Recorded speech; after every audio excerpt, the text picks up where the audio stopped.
birds sing. The wind calls. And the sound of nature fills your ears. The breeze wafts your hair. Amogus stands behind you, unwavering. And you feel a strange sense of a tranquility until, well, a wooden sword flies towards your right side, and you have to react as splinters fly off into the midday sun. Splinters? Oh my gosh, how hard is she hitting me? Ha! Your mother pushes you with a fearsome onslaught. As only 3 days of training has passed, you've barely adjusted your body to the weight and the girth and the length of the blade, and now your mother is pressing quite intensely on every area of training that you've ever encountered. One blow to the right and to the left. You stagger backwards as she goes for a double-handed downward strike from above her. I bring the sword up. Actually, bad practice. I hold the quote-unquote blade. So better block that overhead swing. You hold the flat of the blade as you bring it above your head. The blade is angled so the shot parries off. The swing parries off and slides off the side of the blade. But you felt that buckle your shoulders and your little hands and arms. Your mother continues the onslaught. She's going for a straight stab with her right hand.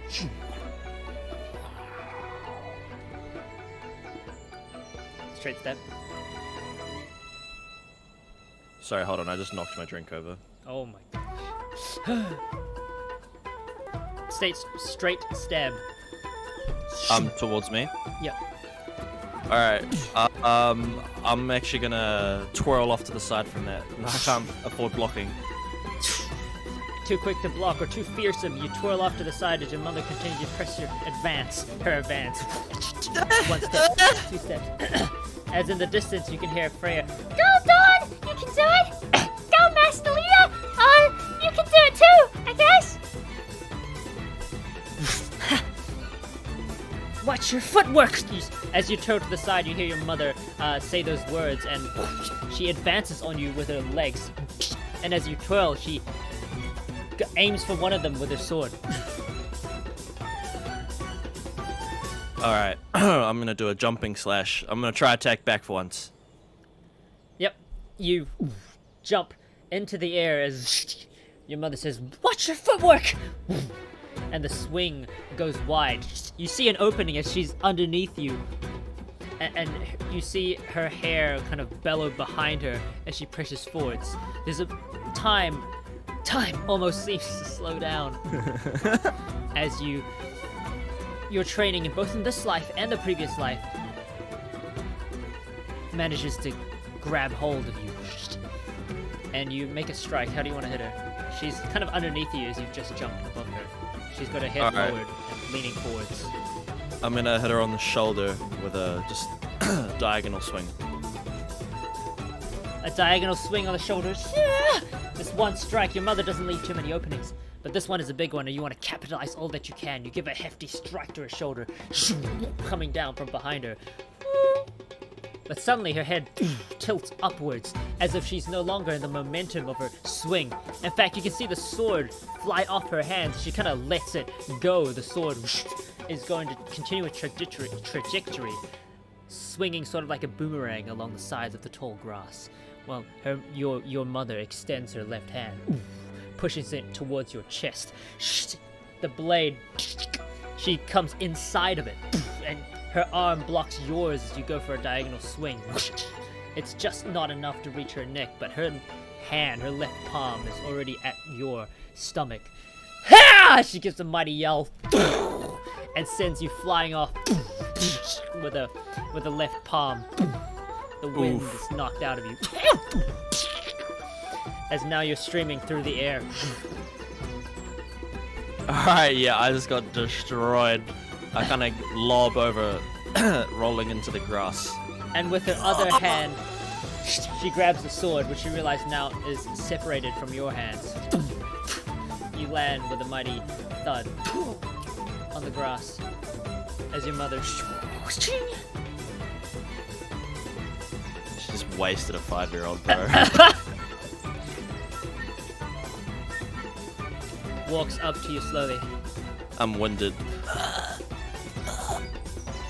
And she has a sword over you. And she gives you a couple of breaths of trying to make herself calm down before giving you a smile. That wasn't bad, Don. You're really improving very fast. I finally catch my breath as I my arms buckle as I'm trying to get up. Thanks, Mom. Did I hurt you? She leans forwards and she extends her hand. It's a thought cloud. Did she hurt me? What the heck? She gives... There's like the little tiny sweat droplet, the anime sweat droplet that comes. Sorry, I get pretty into training sometimes. I grab her hand. As you grab her hand, you notice her twinge in some sort. She does a slight twinge, almost in pain, but you don't... She does... It was very, very slight. She picks you back up. Maybe this intense training is also rubbing off on her. Who knows? I didn't even hit her this time. No, you did not land a blow yet, but your mother gives you back your sword. Even though you're quite exhausted and sweaty at this point. I don't know, how's Dawn feeling? Yeah, my hands are... Like, I don't want to be really holding this wooden sword anymore. Your mother pants before taking a deep breath. Okay, Don. One more. She looks at you. Okay. Come on. A warrior has got to have elegance and tenacity, She says. and right now, I guess you're slightly lacking in both.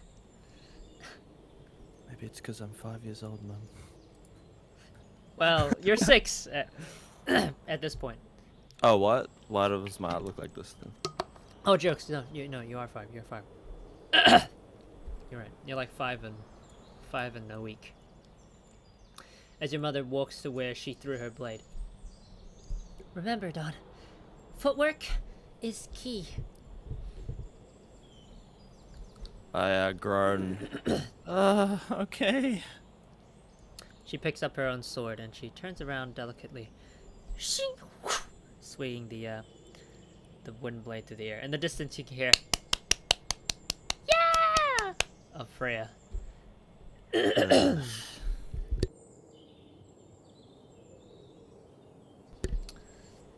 Leah, the wind blows her hair to make such an expression of her face that you don't really know what kind of emotions she's feeling right now. There seems to be a seriousness to her, something you haven't really seen before in your mother. The wind picks up. Your move first, Don. Good defense training, but now I want you on the offense. Alright. I usually grip the hilt of the sword, hands a bit sweaty and palms are a bit sore actually from training. And Dawn takes a deep breath, listening to the wind.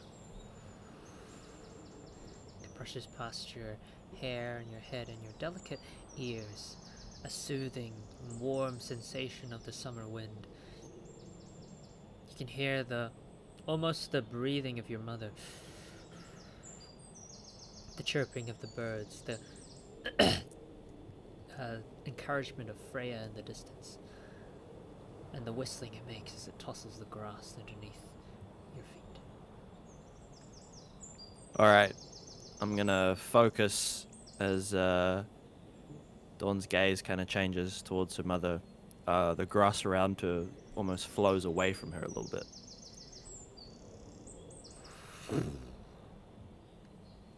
There's a moment of small pressure. Yep. Yep. Oh, what?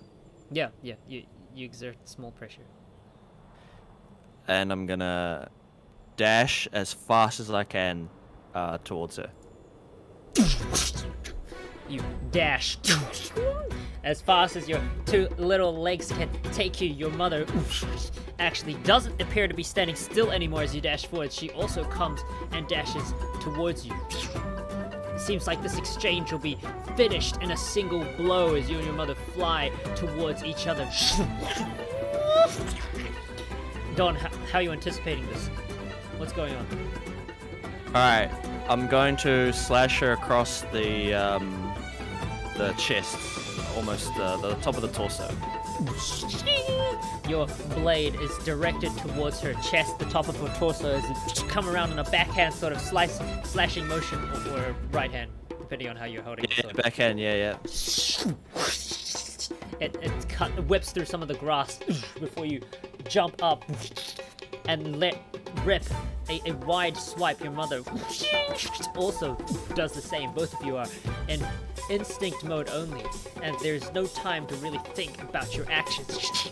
Your mother's reach is longer as the sword. Now time slows down as she goes for the blow to your right shoulder, also in a backhand motion, and you can almost see it in slow motion. Her hand is longer than yours. What do you need to do, Dawn? Her reach is gonna get there before yours. Alright, I need to carve the sword along hers so that it misses me and I hit her. You pivot your body in such a way in the middle of the air as you see this strike attacking all your previous life's kendo training coming into pure instinct, culminating into pure instinct as this blow carves through your mother's blade. You can still feel it contact your shoulder, but the impact is very lessened as your own blade still goes through the air, and that motion is unstoppable. You land a blow on your mother, and her eyes widen, and she lets out a little gasp of surprise as your wooden blade makes contact with her kidney and chest, going for an upwards swipe. You can feel it sink into her skin and belly before going through her chest and her breast area. As the fight ends, you exchange sides and land. Yep. I land as the grass where I land kind of bellows away from me, almost like a torrent. And you can feel the throbbing pain on your right shoulder with a hit from your mother connected. Another bruise to add to the list. Before I can even turn around, I listen. And you hear your mother land with grace and elegance. Almost, actually. Before you hear a little slip and another big thump. And then I pass out from exhaustion. As you lie there on the grass looking upwards, the world kind of slowly fading in, you hear the distant, frantic footsteps of your maid Freya. Dawn? I mean, I went pretty all out in that last attack. I'm done. I was already tired as it was. Yeah, I'm out, skis. You feel a cool shade on your face as a bit of a moment passes. Your mother kind of leaning over you as you lie in the grass. Put the swords away for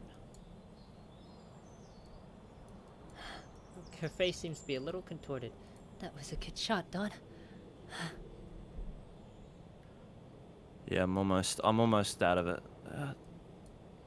You're the one who's standing, Mom. She gives you a smile. It's a warm and delicate smile, like you've done your absolute best, and she's so proud of you. She says something you can't quite hear. And she tries to bend down to pick you up. before she buckles. And there's a groan of pain on her lips. And she clutches where you've hit her with the sword.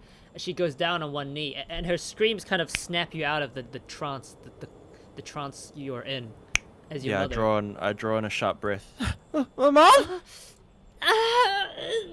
She clutches her stomach and the place where you hit her. She folds her body inwards, cradling herself almost.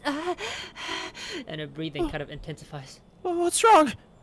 Master Leah! You can hear the footsteps of Freya getting even closer now. Master Leah, what's going on? Dawn, what happened? Yeah, I'm just like holding my mother by like the Master Leah! one side of the shoulders. I don't know. And her last scream kind of echoes throughout the sky and the field. Master Leah! The slam of a door is the first thing you hear. As your father rushes into the room. I heard something terrible has happened. What has happened to my wife? To my beautiful darling? He raises his voice. Freya! Dawn! Are you both alright? He looks at you. I shake my head. I nod my head vigorously. What has happened, my dear Dawn? He looks at you. And Freya! What's going on? Freya is busy ignoring Gilbert and tending to Leah. So Gilbert kind of looks at you, Dawn. Yeah, I look at him and like kind of wild like. I don't know. Is it the curse of the abyss? He looks up. Screw you, oh mighty gods of Tevat, who think you have sort of precedence to play with our lives. He crumples up his fists. Tis the day that you face your woe. I shall get Maven on the case. Freya, do we need an exorcist? I hear there are plenty of exorcists in Leah if some sort of evil spirit has come upon my wife. Perhaps they can... Freya now turns to Master Gilbert with sort of a dainty little smile, with her cheeky little rosy cheeks. Her hair droops acutely over her face as she gives a sort of a half smile with her eyes almost closed.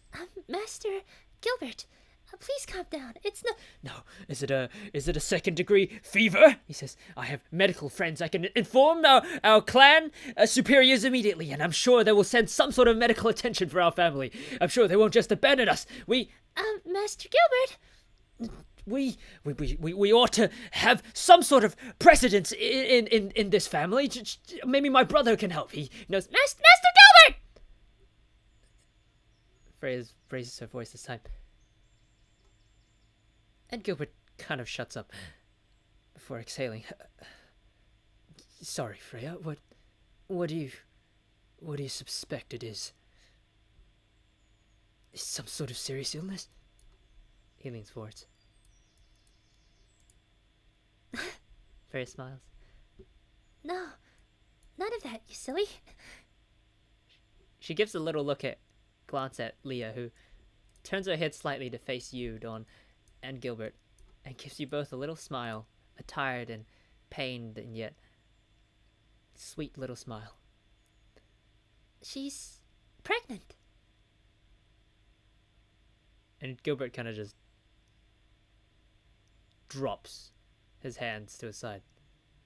Same. We do it in unison. She's what? Like father, like daughter. You both drop your hands to your side. She's what? What?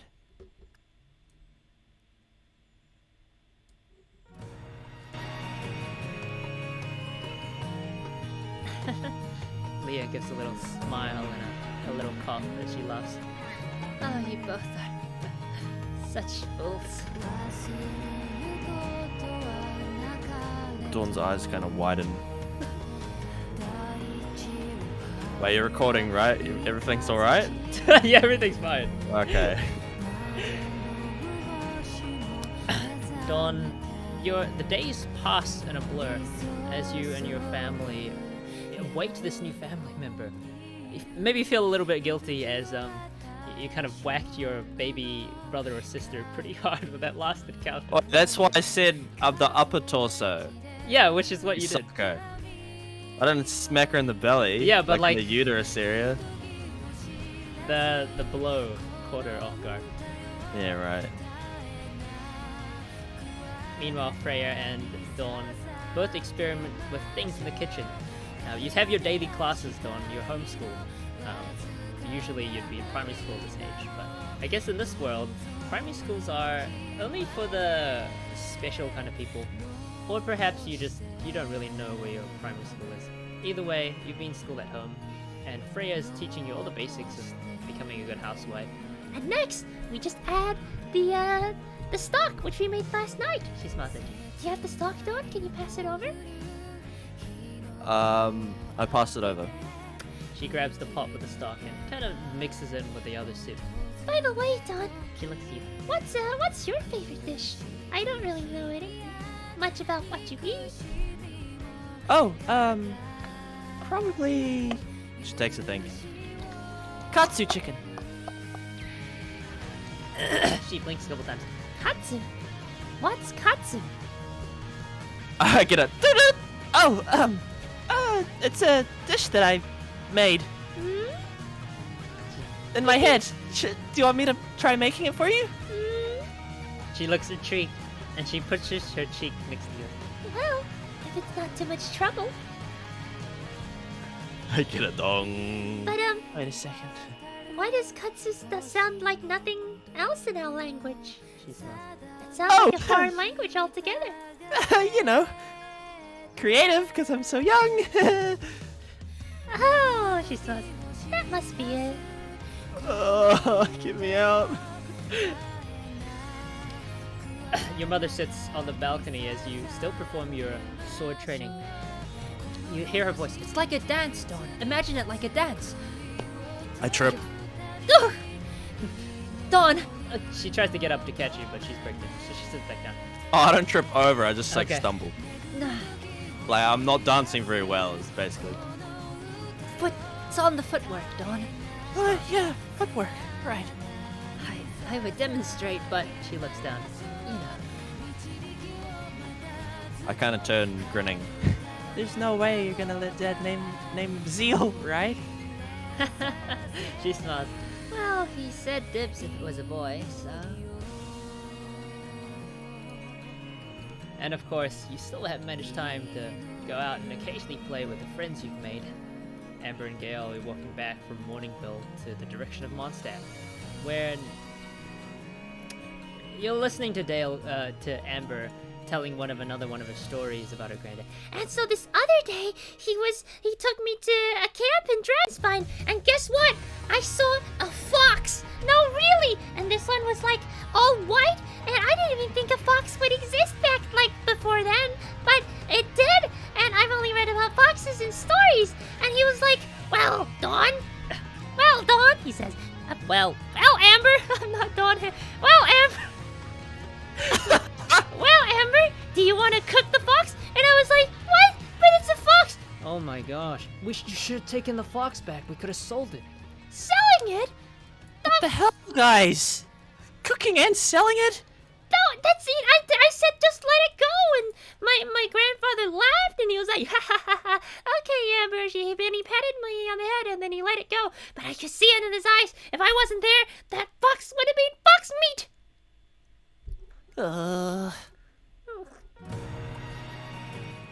And Gale's like, you know how much fox meat is worth?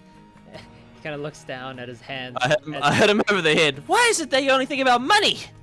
It does. What do you mean? I'm just saying. Fox meat is. Why'd you hit me on the head? Fox meat is worth a lot, you know? I'm telling the truth. Well, you know what else is a lot? What? Take his hat. Duck! Run hat. away. Why don't you sell this for money then? No! Dawn, give back my hat! I frisbee it to Amber. Amber's totally not ready. She goes for like a jumping catch before it flies past her, and the wind picks up. Oh no. And you can see it float over the hill and like fly downwards towards the farms. Gale, no. It was an accident, Gale. He runs up the hat. That was a gift from Thomas! And he runs down. I start running after it too. Amber looks at you two in bewilderment as you both run down the hill. But I haven't finished telling the story. I was going to the best part. You can't believe what we saw next.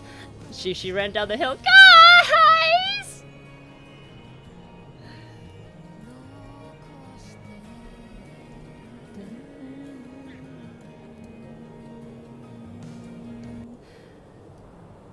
After some more trading, oh wait, what?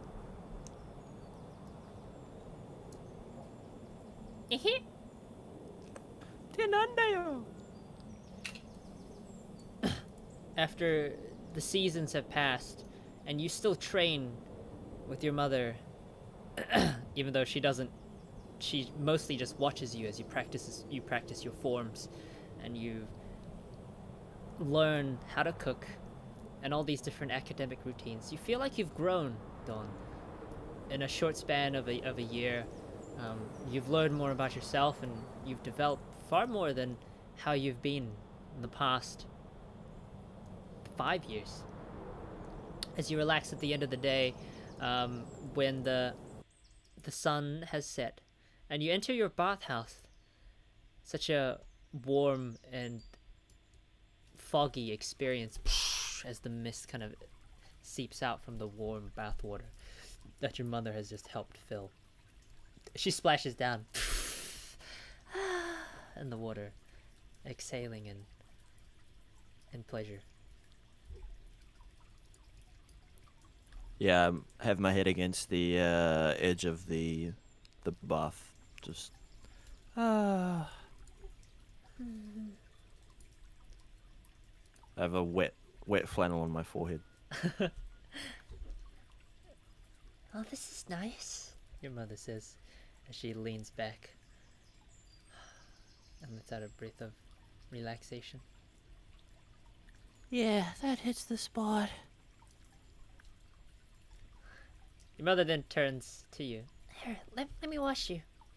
She says, Her eyes kind of flicker, and then she kind of comes over, turning around. your mother grabs a nearby towel and starts washing your hair, putting some soap on your body and washing it. As you lean back against her, you can definitely feel the bulge of your next sibling in line. As your mother gently caresses your body and gives you a wash. As she brushes your hair, she kind of uses her hands. You can feel her slender hands kind of go through your hair, and then you feel like her hands kind of come down to your shoulders, and she starts tickling you as she washes you. And then she grabs you by your chest area. Well, you are developing nicely, Dawn. She says, Kyoko thought cloud. What? I'm only 5! Well, you know. As you realize the two big badonkadonks that sit near your head. Yeah, you've got some pretty good genes. And you? Dong. I submerge up to my nose in the water. Your mother lets out a little laugh. Before she turns to you. Well, Dawn? I guess... What kind of sibling would you like? She looks more intently at you as the conversation drifts into this particular faucet. Dawn tilts her head. Well, what do you mean? Well, do you want it to be a boy or a girl? She kind of takes a think. And Kyoko kind of thinks of her younger brother in her previous life. Maybe a little brother? She gives you a smile. Well then, let's hope it's a boy. And then she kind of double takes. But then Dad's gonna name him Seal. Oh, he might change his mind. He says, I You know, give her the Konosuba look. It has been like 5 years. she puts her hand up. I mean, what would you like him to be called? She kind of puts her finger on her cheek. Not sure. I was never really good at naming things. I'm not good at naming things. Your mother doesn't. Your mother slots. Oh, and your mother doesn't notice.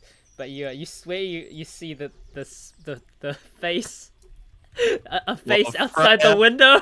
Freya. Right.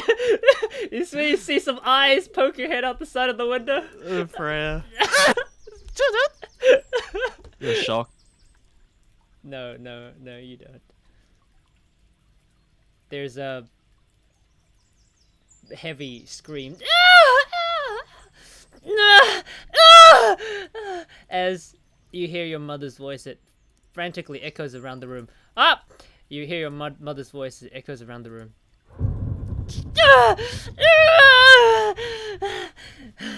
And you hear frantic breathing and screams. You can do it, Master Leah. Come on, it's almost there. Push. You and your dad, Gilbert, are standing around your mother. She's sort of mini convulsing on her bed. Gilbert looks to be slightly sweating. Is there anything that we can do? I sweat and make the same gestures like father, like daughter. Yeah, he's kind of like got his hands up in the air, like wildly waving them out. Towels, Dawn, and Gilbert, Master Gilbert, the towels. Right. Oh, towels. The towels. Right. Right. As he opens the door and quickly leaves. Well, same. You guys follow each other. Yeah. Towels, Dawn. The Towels, laundry. yeah. Right, all of them. You guys make your way to the laundry. You can still hear the faint the cries of your mother and Freya. Come on, Master Leah. I can think I can see its head. It's almost there. And Master and Leah still in the distance. You open the door to the laundry. Your dad just frantically starts grabbing all the towels and cloths that he can see. Put my hands out like, load me up. Yeah, he just like grabs the whole, like you have 20 random cloths and towels on you. He grabs another 20, one on each, 20 stack of 20 on each hand. He kind of boom, boom, boom, boom, runs back up the stairs to the room. Same. Towels! I have towels. Sir, we have towels. We have towels. We brought them. He says as as your mother still continues to frantically scream. All right, pass one of them here. I guess you and your father Gilbert still both extend your hand full of towels. Yeah. And Freya looks at you. I said one of them.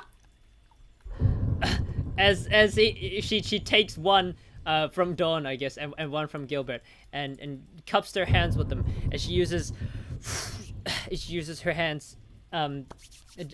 She wipes her hands a little bit before she goes into the womb area, and with one final push, the baby pops out. Bop.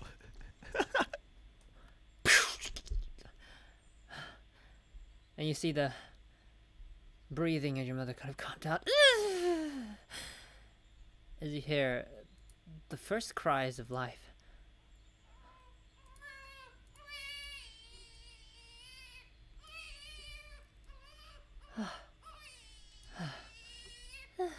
Everyone seems to be breathing heavily at this point. Freya also. Us, who has done Leah no also, work. yeah. Gilbert. He wipes his brow. That was a lot of work, huh, Dawn? Yeah. Oh, She also wipes her brow. Freya gives you guys the look, like the seriously, guys, look. While trying to maintain the smile. She wraps the baby nicely in towels. There's a lot of hair for a baby. Yeah, well, maybe this world babies are born with a lot of hair. Who knows? Yeah. Yeah, true. Starland. Oh. Teyvat has its own laws. Oh, man. Time zones. Now this. Wait, time zones? Remember? Wait, time zones actually exist. What do you mean? I didn't for any. The roundabout time zones and wind currents. Yes, as Freya kind of holds her in her hand, holds the baby, sorry, in her hand, she cradles them a little bit before examining them slightly, which you probably got to look at before. And she announces to the world, I guess, and to you and her mother, It's a boy. My eyes gleam a little bit. Your mother looks at you. Yes, Dawn, we won the 50-50. Good gotcha roll. Dong! I guess she doesn't say that. She lies on her bed and looks up at the ceiling, tired. Yeah, I look at my dad. His eyes widen, and his hands clasp into a fist. And he's like, "Yes! Yes! This is my moment!" He says, "Oh, how beautiful are you, my young baby boy!" He shoves me out of the way. shoves you out of the way, and he like grabs him nicely from Freya. Freya lets go. I guess she walks back a bit as Master Gilbert grabs the baby. "Oh, my beautiful boy, it is time for my naming, your coronation. Oh, how I've longed to exemplify the male of the family. How you've brought light into my eyes," he says. "Oh, you shall be called the bright shining light of valor. Zeal!" As the baby cries louder. I'm right here, Dad. Oh, I swipe Zeal. What, Dawn? What? Baby Zeal goes into your There, head. there. She There, seems to be there. he seems to be quite frantic. Did you try and calm him down? Yeah, I do. There, there. Make an animal handling. Animal No, head. You calm him down. No, you calm him down. And fascinating enough, the baby seems to be quite happy in your grasp, and actually, it's crying. It slowly fades away. I kind of jeer at my dad. We're not naming him Zeal. He looks at the baby. He turns around. Am I just cursed with infants? He says, Why isn't he crying in your arms?" Well, I'm sure I didn't cry in your arms. He looks at you. Right. Do thought cloud. We'll call her Zeal. Do thought cloud has collapsed. No, you loved me as a child, he says. Yeah, my thought cloud. I look at him, and as I cradle, non-named Zeal. He Freya has the Konosuba eyes right about now as your dad replies. I pass Zeal back. I think Zeal's a cool name. Your father's like, "Oh." I squeeze his arm lovingly. Your father, his eyes kind of glitter. Really? Someone else with the same taste and artistry as I do. Oh, you're my favorite daughter, my favorite daughter, Dawn. And he kisses you on the forehead. I facepalm where he kissed me.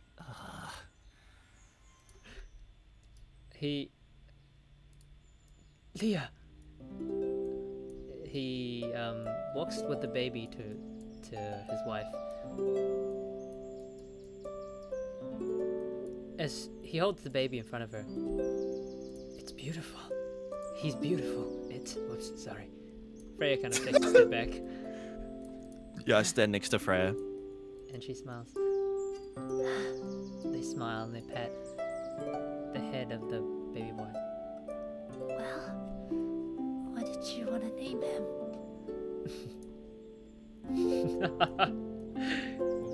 What else other than the valor of righteousness, he says. What else other than the strength of courage? A shining light of hope to those destined by the morning rays. My beautiful boy, he picks it. That's Dawn, you idiot. I'm aware of what I named my daughter. I named Dawn. Okay, so you did, but I approved it. We're one family unit, are we not? With the credits where credit is due. I give him the Konosuba thumbs up. My baby boy, you shall be coronated as Zeal. Zeal, I say. He picks him up into his hands. What a beautiful name.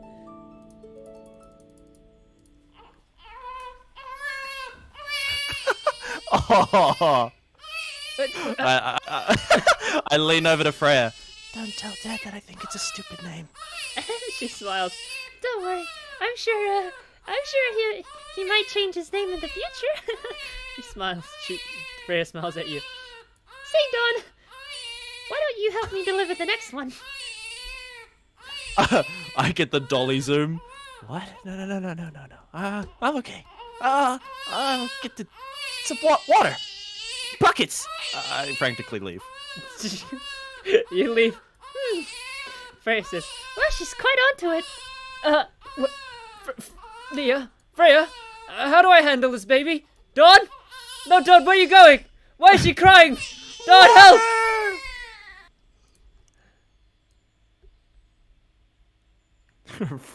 Rip Gilbert, bro.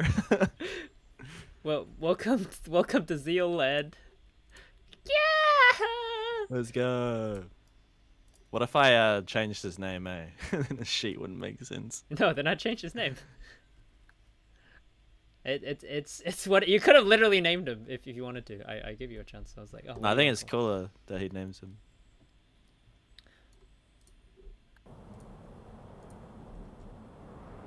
It's been a year, Dawn. And you're almost 7 of age. 6.5 almost. Yeah, almost 7. 6 3/4. 6 3/4. You're over a half, so you're closer to 7 than you are to 6. You feel the familiar winds brush past your face on those plains which you so fervently trained. Quickly after your mother had her birth, it only took her about 90 days to recover, and she, after that, went back to your training, this time more fiercely and much more valiantly than ever. Your practice has almost been at 1.5 years, a little over 1.5 years actually, sorry. And you feel like today might be the day where you surpass your mother. But you're a little hesitant at that thought. Perhaps you held back a little bit on purpose. You feel your mother's strength and her dexterity almost becoming comparable to your own. No longer was she the instructor that so dominated over you, but you landed blows as she tried her hardest to fight. And you swear you can even feel her getting better, almost, improving, just like you were improving. Perhaps you shake that thought away as you see your mother walk forwards, slowly, wooden sword at the ready.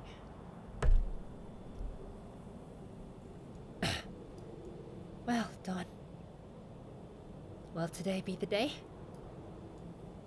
You may be a little frustrated after a few defeats in a row. Many defeats in a row, actually. Not like you haven't landed a hit, because you have. But you've never won the sparring matches. Your mother's always got more hits in on you.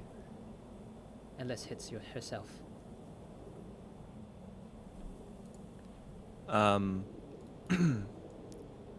Dawn is hesitant, but sort of deep boiling competitiveness is rising.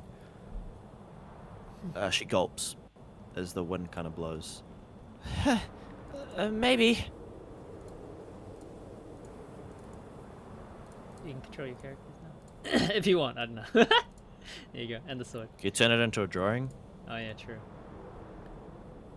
Is drawing.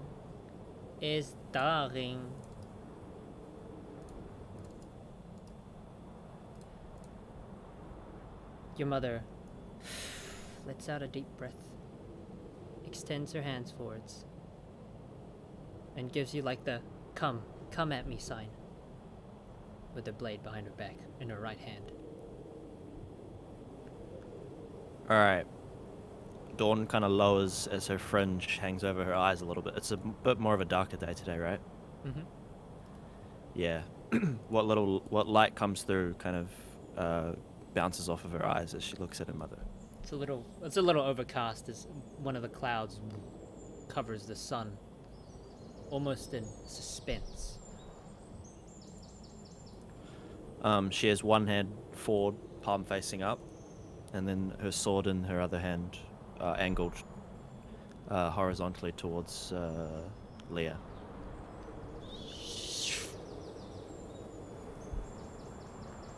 She exhales. Okay. And darts forward. Your mother also darts forward as both of you run. Footsteps chasing one towards one another. Yeah, I kind of left, right, up, left. The echoes of the swords reverberate throughout the entire horizon. As your mother matches you blow for blow, you're aggressive. She keeps up with every hit of your body, of your sword. She matches and counters. You know each other's fighting styles now, pretty much to the T. You know the length of your these two practice swords, pretty much to a T.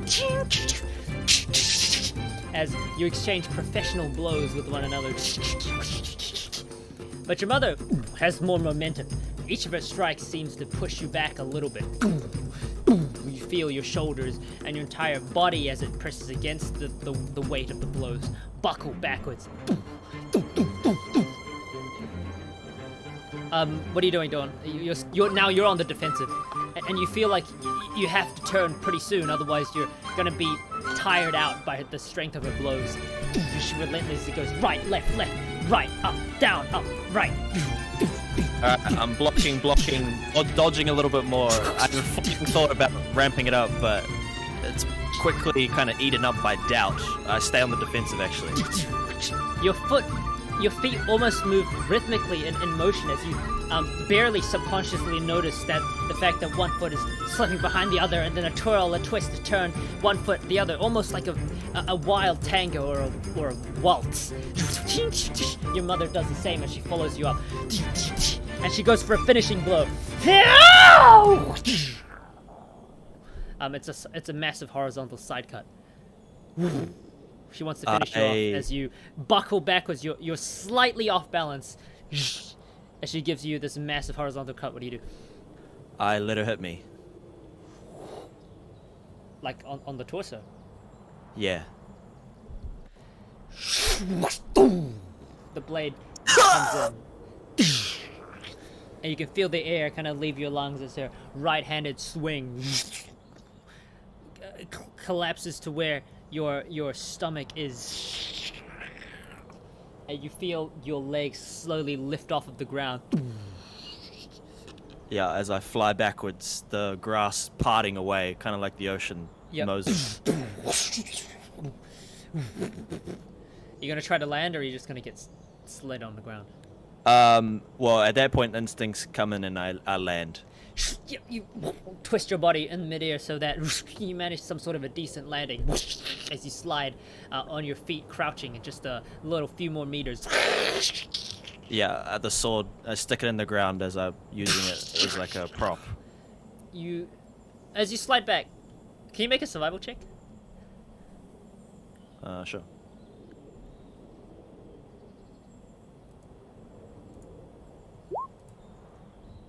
Six. You don't notice much. All you notice is the ground is slightly muddy. Perhaps from some sort of rain from last night. And the footing is not as, comfortable. Yeah. You shoes slide a little bit through the mud. I quickly recover. I'm not that winded, actually. I kind of use my upper body strength, pull myself up using the sword, the wooden, the practice sword in the ground, and I brush my shoulders. Your mother looks at you. She looks a lot more tired than usual. She's exerted a lot of... comparatively, I don't look that tired. I'm still tired, but...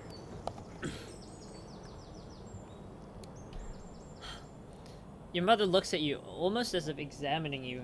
She's gonna make some sort of an insight check, which she fails admirably.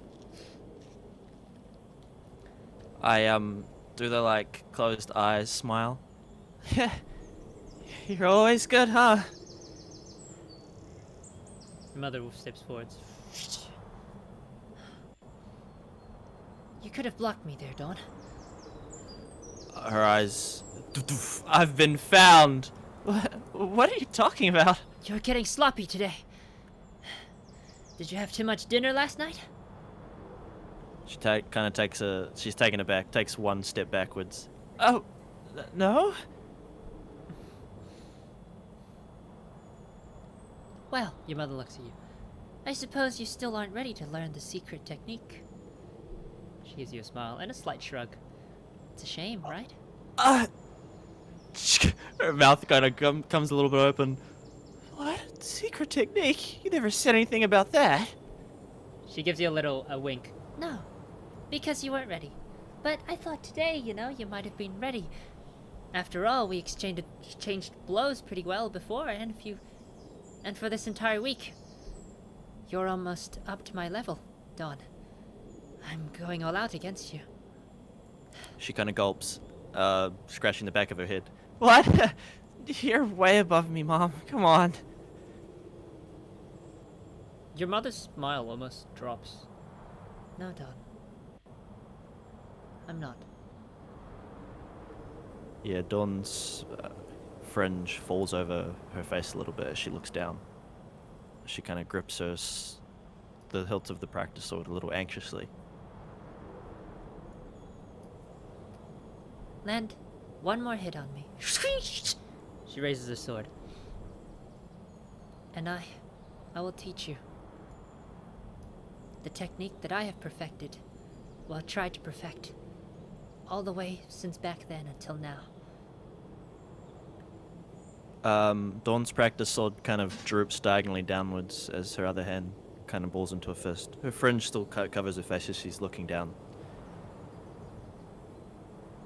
That... it's not like the last thing or anything, right? She blinks a couple times. You're still gonna teach me afterwards. Well, she tilts her head. Depends how you do. She looks up. Her face now revealed to her mother. She looks pretty distressed, Dawn does. What's wrong, Dawn? She kind of rubs at her, kind of the middle of her face with her forearm. Nothing. Your mother gives a little sigh. Do you know what the #1 rule of combat is? She gives you a smile as she looks up at you. Never underestimate your opponent? Yeah, maybe. But it's... Don't get distracted. As she... You realize she was already in this sort of lunging stance. Her footsteps part the grass as she runs towards you. It's fast. I don't have enough time to think about pulling punches as I dodge and my speed increases. Your mother does a horizontal side slash. And her blade is to her on her right hand as the slash comes through. You see an opening. It's almost like the first time as you jumped her blow. Alright, this time I don't even have enough time to think, thinking about pulling punches as I instinctively, quicker than the wind, instead of jumping this time, I'll slide dart underneath, slashing at her leg. Pretty hard. You duck and go for a leg slide. And then something crazy happens. You see a sword flying in front of your eyes. It sort of spins. It's slow motion. Everything is in slow motion at this point. You see it sort of spin almost vertically. And you realize it's your mother's sword as it flies from her right hand, spinning daintily in the air as she catches it with her left, already in position. You don't strike against your mother's leg. You strike against the wooden object that your sword glances off of.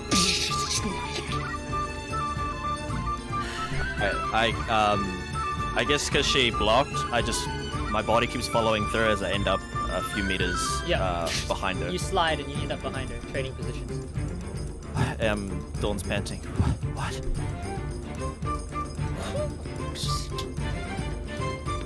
She turns around at you and gives you a little smile. And nothing much else to say after that. Come on, Dawn. She passes the sword from her left hand to her right hand. Pay attention. Right hand to her left hand. Left hand to her right hand. Dawn is a little angry actually, as some pressure begins to build up. Her old Kyoko competitiveness is shining through.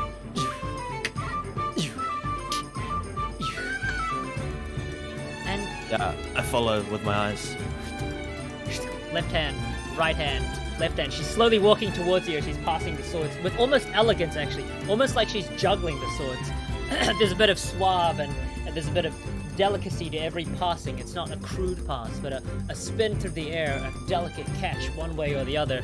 As she doesn't even need to have her eyes to look at the blade, she looks at you by passing this. You see this, pick up almost a rhythmic motion as her steps decide to increase in speed.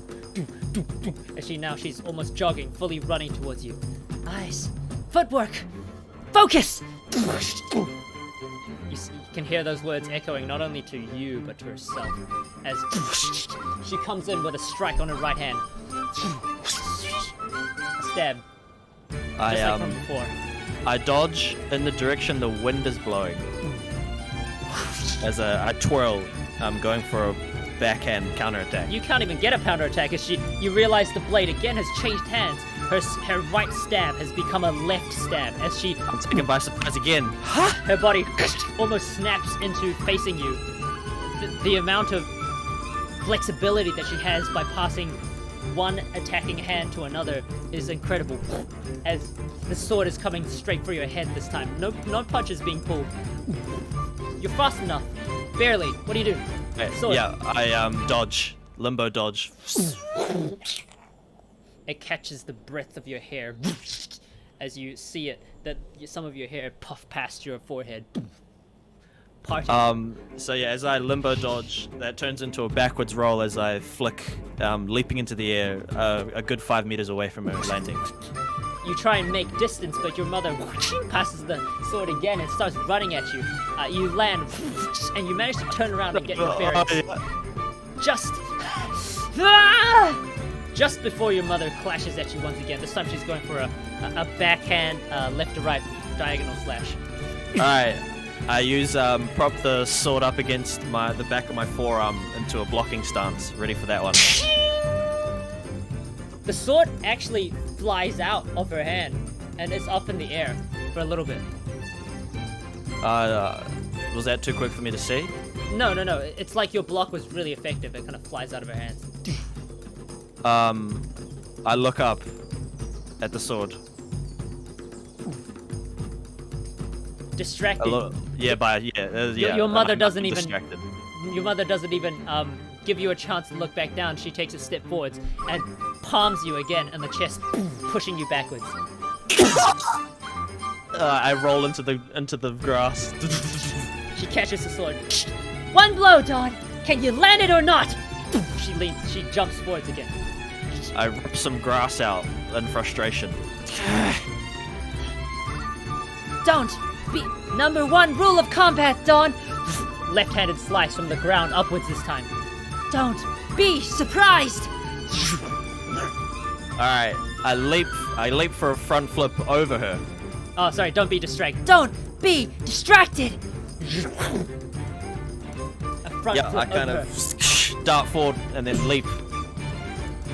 She has her hand upwards. And you leap in front of her, barely avoiding her upward slash. Yep, you're in midair. You've just done a forward flip over her. You still have your sword in hand. Yeah, Perhaps you could try for a counter. I'm like upside down and the wind whoosh, howls as guides my sword into the back of her neck. Her head twists in anticipation, but perhaps her body just isn't quick enough. As your blade connects the side of her neck, as you roll, she turns around just too slow. It's not a very hefty blow, but it's enough to make contact. And your mother takes it on the side of her neck as the wind picks up and then I land the sword kind of straight. I'm holding my arm out straight. Yep. Horizontally as I've landed. The wind slowly dies down.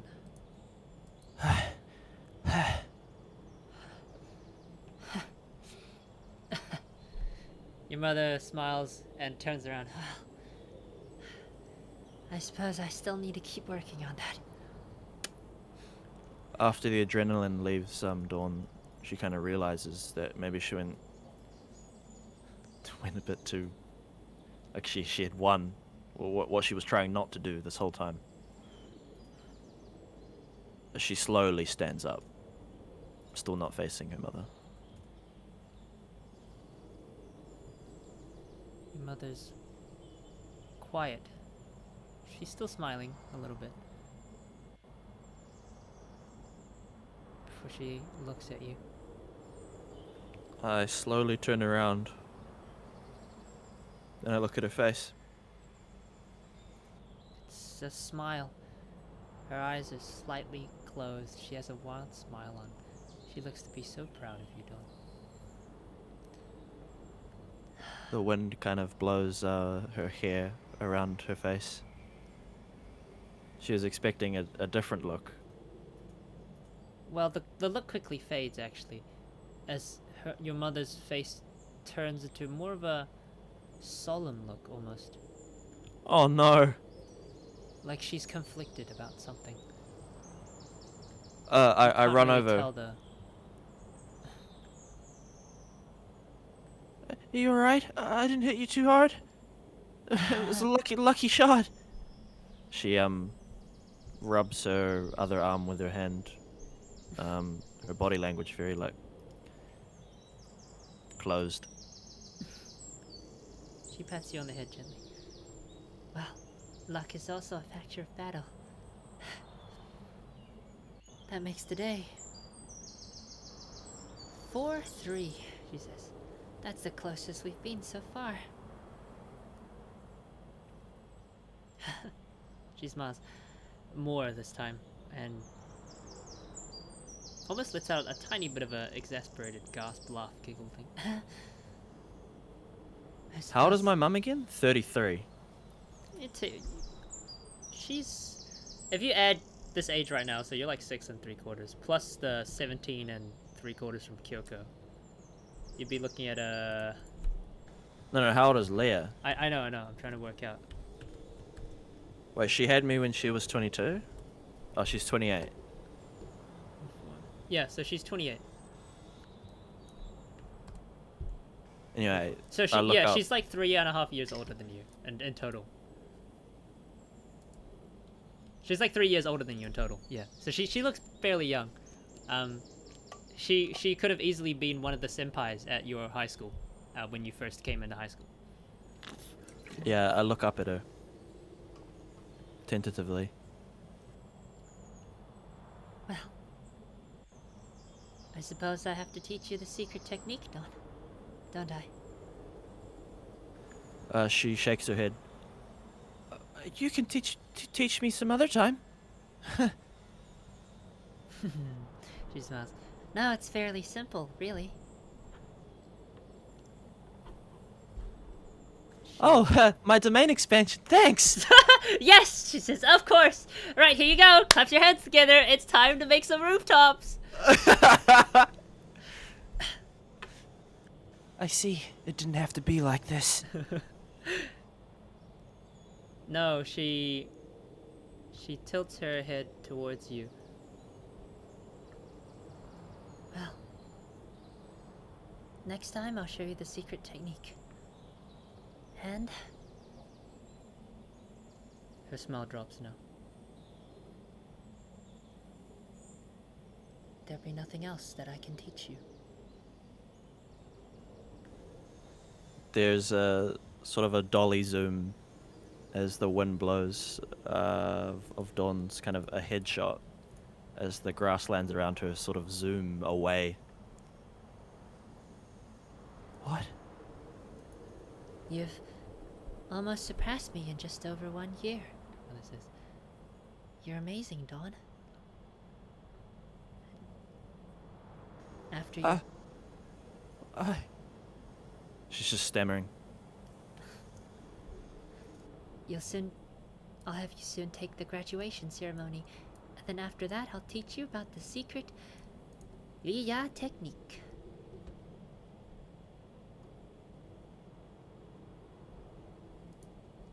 and then she emphasizes again. There really will be nothing else I can teach you.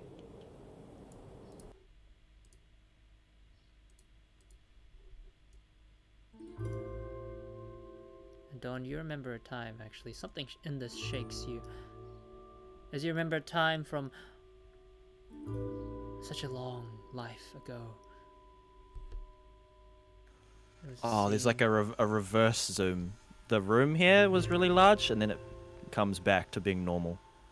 Like the field, Yeah. grasslands transitions into a massive kind of abstract room that comes back to here.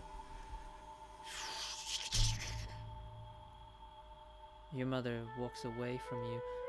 You don't even know the expression on her face. But you know the words that she said to you, they still ring in your ears. You swear you were Dawn now. Why is Kyoko's memories still coming back and yet you can't escape them? You hear your mother's voice, another one from your previous life. You don't need to learn anything more from me, do you, Kyoko? You're smarter than I ever was at your age. You can already do everything around the house.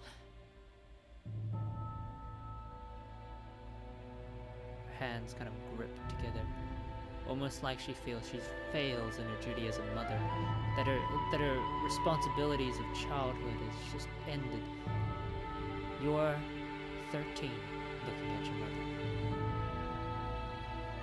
Yeah, Kyoko's arm reaches out. She doesn't say anything though. Mother shakes her head. There's nothing else I have left to teach you.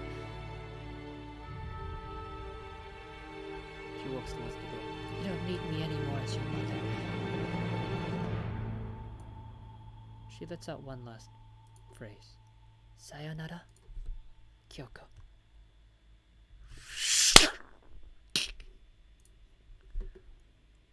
Kyoko's arm becomes limp as it drops to her side.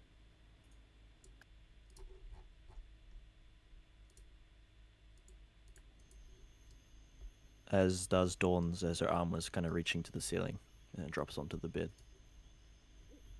And it's a quiet night.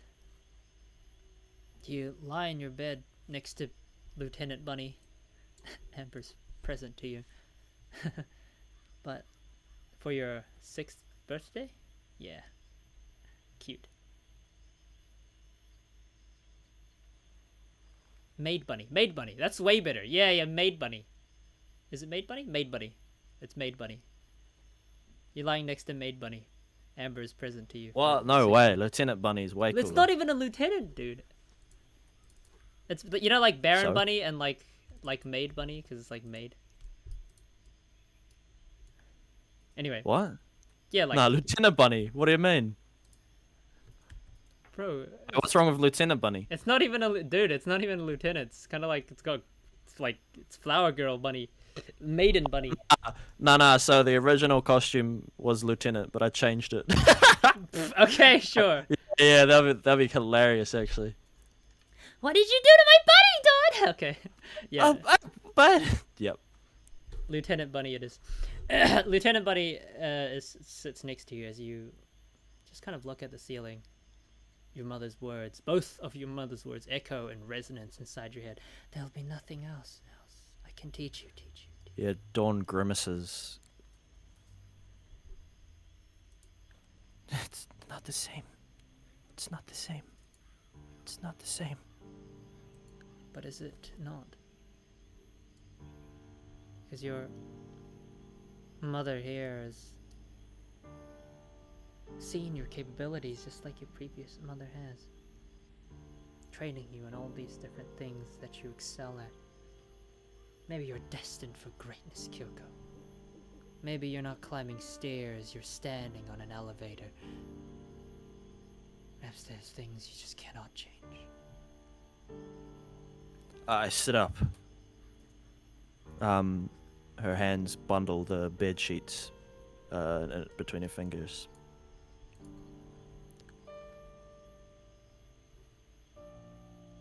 Can't shake this feeling. I look out the window. It's a dark, gloomy night. Barely bits of moonlight fade through the window. Is there any wind? Can't feel it from where you are. Walk a Yeah, little she closer. begins to choke up a little bit. She hops out of bed, Oh, yeah. going to the window.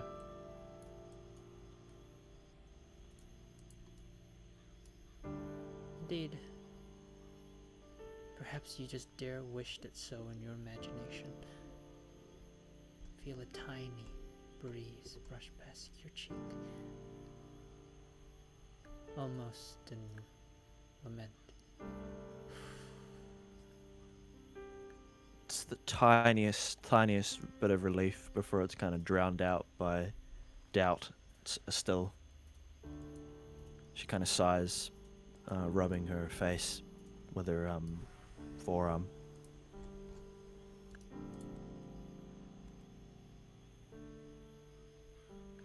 Oh, 14?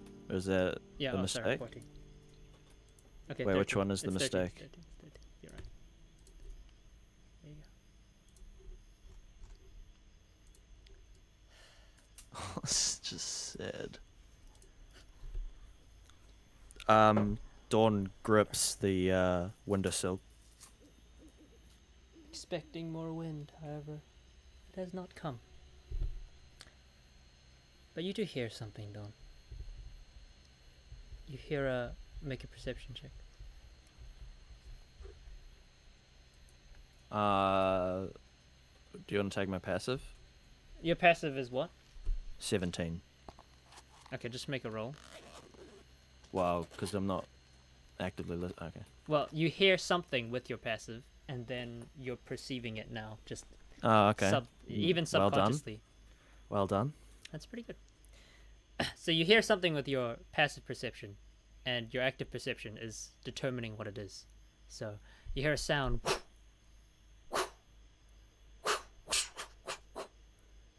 And with 24, you begin to understand that the sound is coming from some sort of weapon, like a blade, as it rushes outside. Could it be a thief? Could it be something? It's definitely the sound of a weapon. Yeah, she frowns. But What? I face the road, right? yeah, the Yeah, courtyard's behind you. I lean out. Is it coming from the courtyard? Yeah, it's not coming from the road. It's coming from behind your house, where your courtyard is. Yeah, her thoughts backyard. about mothers are drain away. What the? She leans back and runs, albeit quietly, to her parents' room. You run out of your room and you pass the lounge where your parents' room is adjacent to. You take a quick peek inside and you notice throughout the darkness that the sleeping bodies were there. Baby brother Zeal is quietly asleep, and your dad is quiet asleep, but your mother is missing. Yeah, her heartbeat kind of falls into her stomach.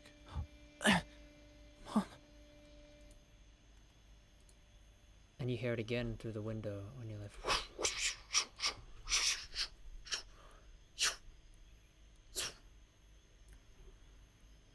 I rush out the there is a door here in this bedroom that leads to the courtyard, right? The door's in the like over here, so that's Yeah. I rush out. over here. You rush out, hoping to get a closer investigation about what's going on, and you're greeted with this beautiful, elegant figure dressed in almost a nightgown, shining a luminescent blade that reflects the blue light of the moon. And she moves gracefully and delicately throughout the night, dancing almost with her movements. It's a wonderful and majestic sight as she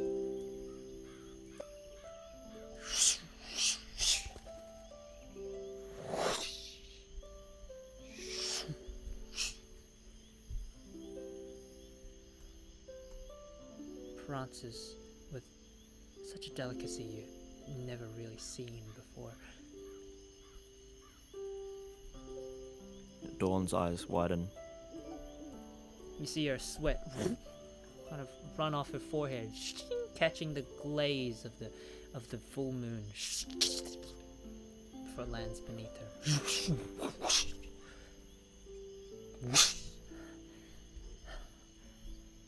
And you hear that breathing before she notices you.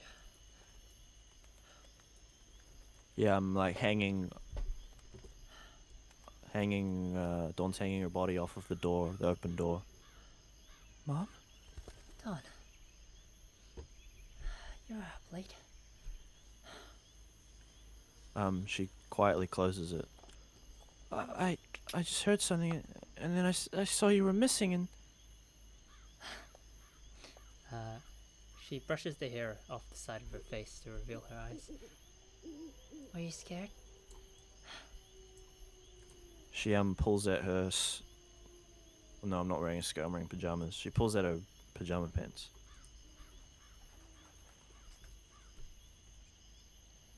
Scared that I'd go missing.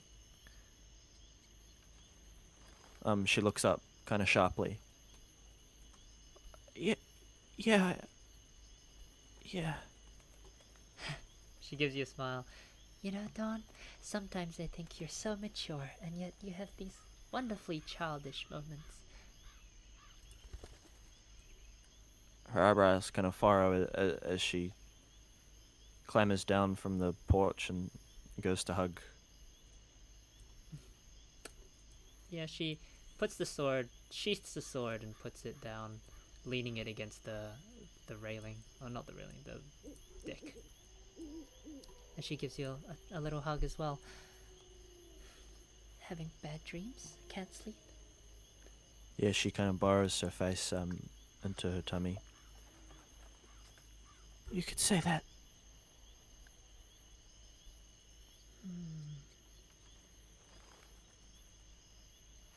Your mother thinks for a bit, actually,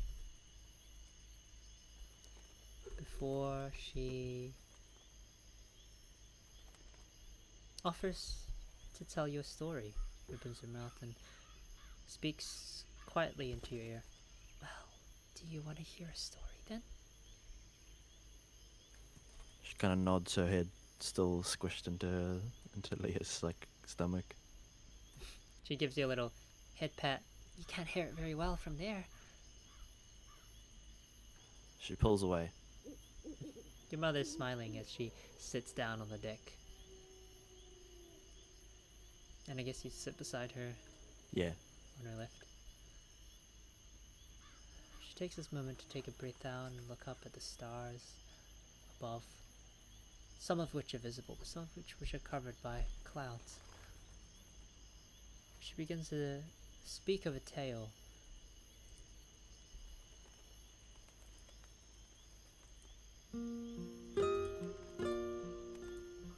As you know,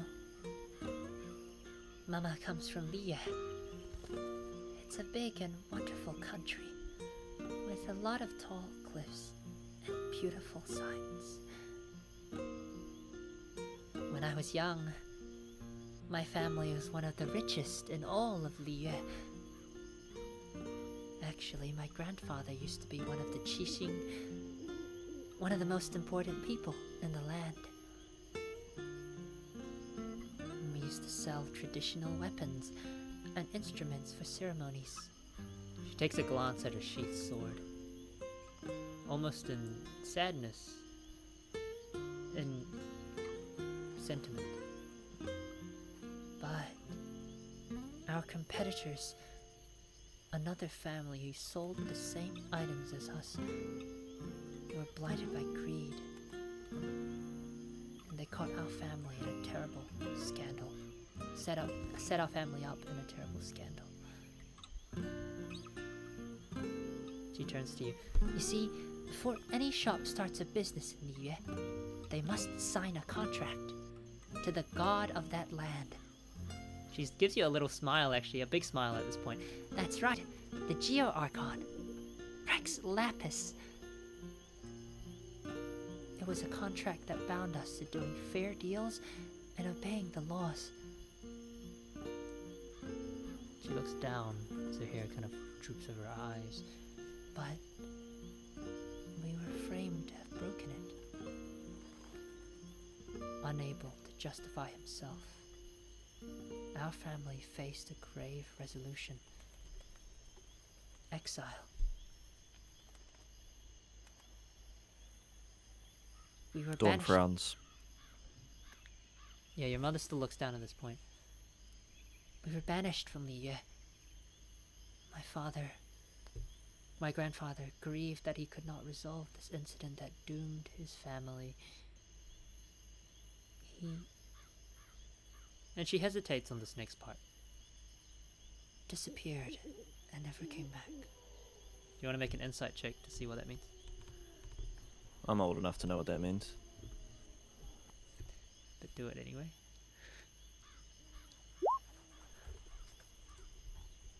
He killed himself. Me and my parents argued day and night.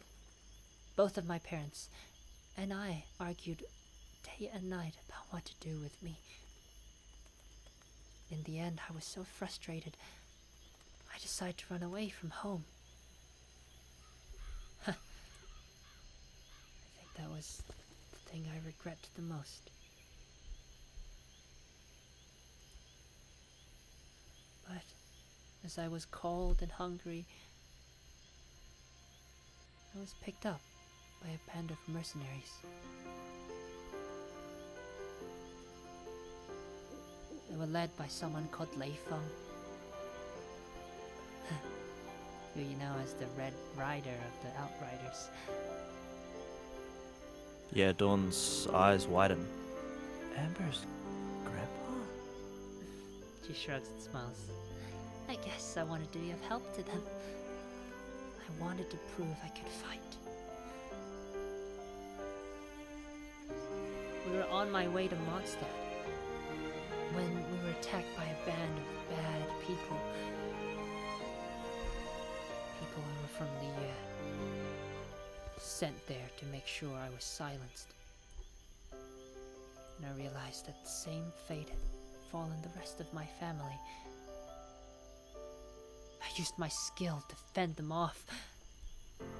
'Cause you know, everyone in Liyue knows a bit of kung fu. Dawn stifles a giggle. But we were so outnumbered and outskilled. We had no hope as the men around us collapsed and... She pauses. People that I knew for quite a while died on that day.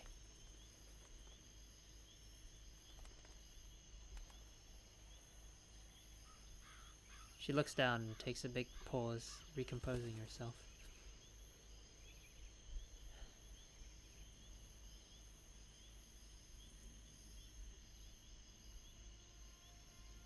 But then there was this flash of blue in the sky, where it began to snow. It was a knight clad in a dress made of pure white and glacial blue. She struck through the attackers with such beauty and elegance, you could call it a mesmerizing dance. At that point, most of us were wiped out. But she took me and 𝓓𝓾𝓮. She led us back to Mondstadt. Did you know? She was called the Glacier Knight. The most prominent position of the Lawrence clan. I owed her my life.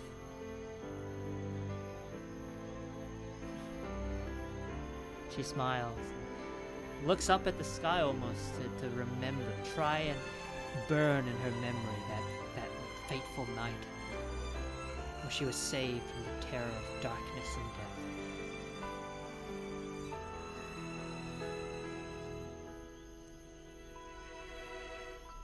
And she turns to you. I look in awe.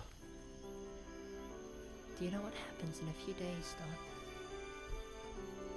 She shakes her head wordlessly. There's gonna be a festival called the Fest des Glacieriter. It's going to determine the next generation Glacier Knight. I want us to be there. I want to be there. I want to attend.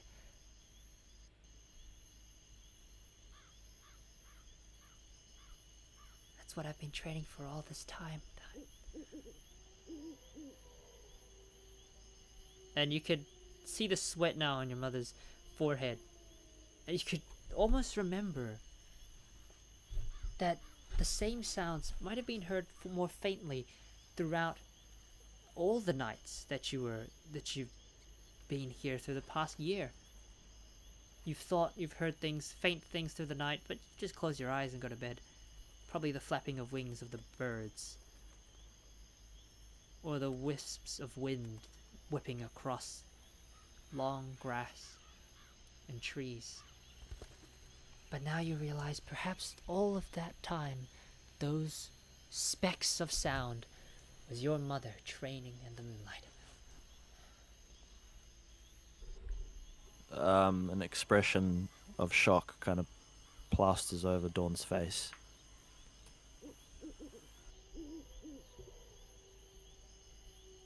Well, she rubs her hand over your head.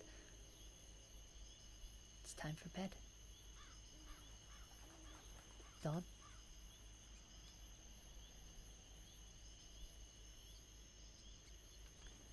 She kind of looks up, her mouth agape a little bit.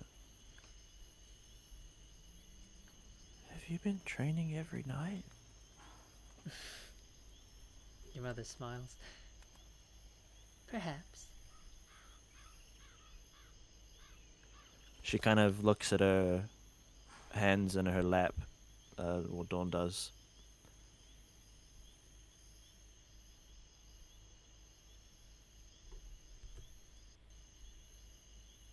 And then she kind of turns. No, as you ask the question... Oh no, never mind. She What? looks at you, Dawn. You seem concerned still. Is there something on your mind? Your mother knows you. She knows you, bruh.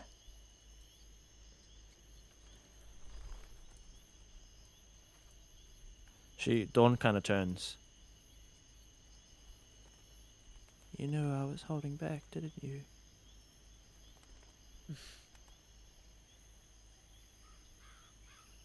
She smiles.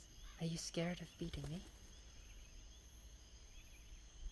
For the first time in, well, both lifetimes, I guess 𝓓𝓾𝓮, as Dawn admits and nods. I am, yeah.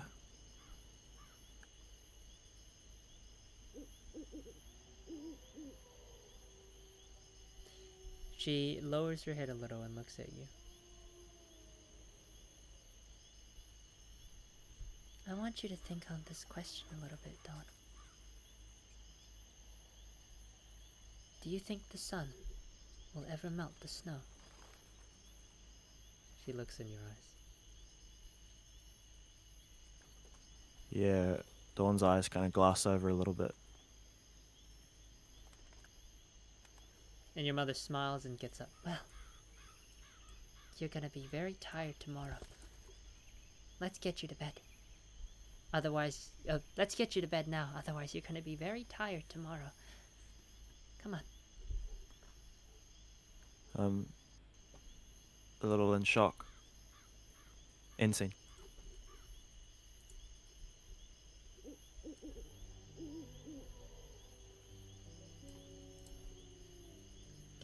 You're right back at your bedroom, inside, where the air is a little warmer. And your mother tucks you into bed. You feel the warm cloths come over your chest and over your shoulders, and snuggle nicely into your neck. Lieutenant Bunny, with his very decked out new costume, leans next to you.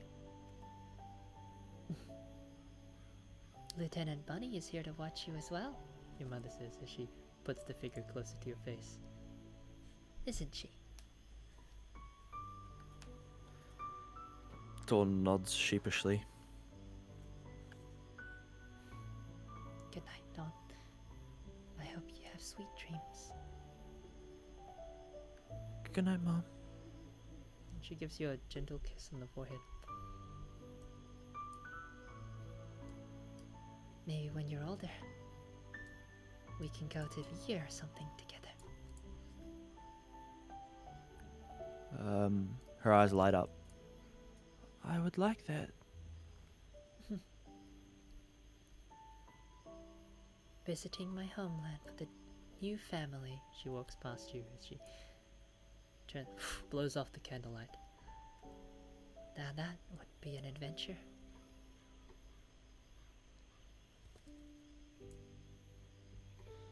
You feel her voice starting to get a little weaker and strained at this point. Wouldn't it,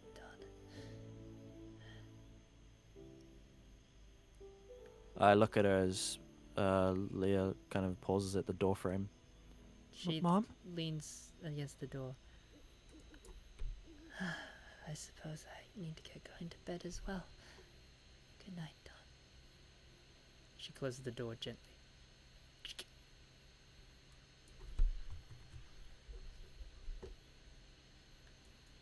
Sleep quickly overtakes you, Dawn, as the light, everything kind of seems to darken, and the tranquility of night fills you up. Her last question still echoes around your mind. Whatever could it mean when she says, "Will the sun ever melt the snow?"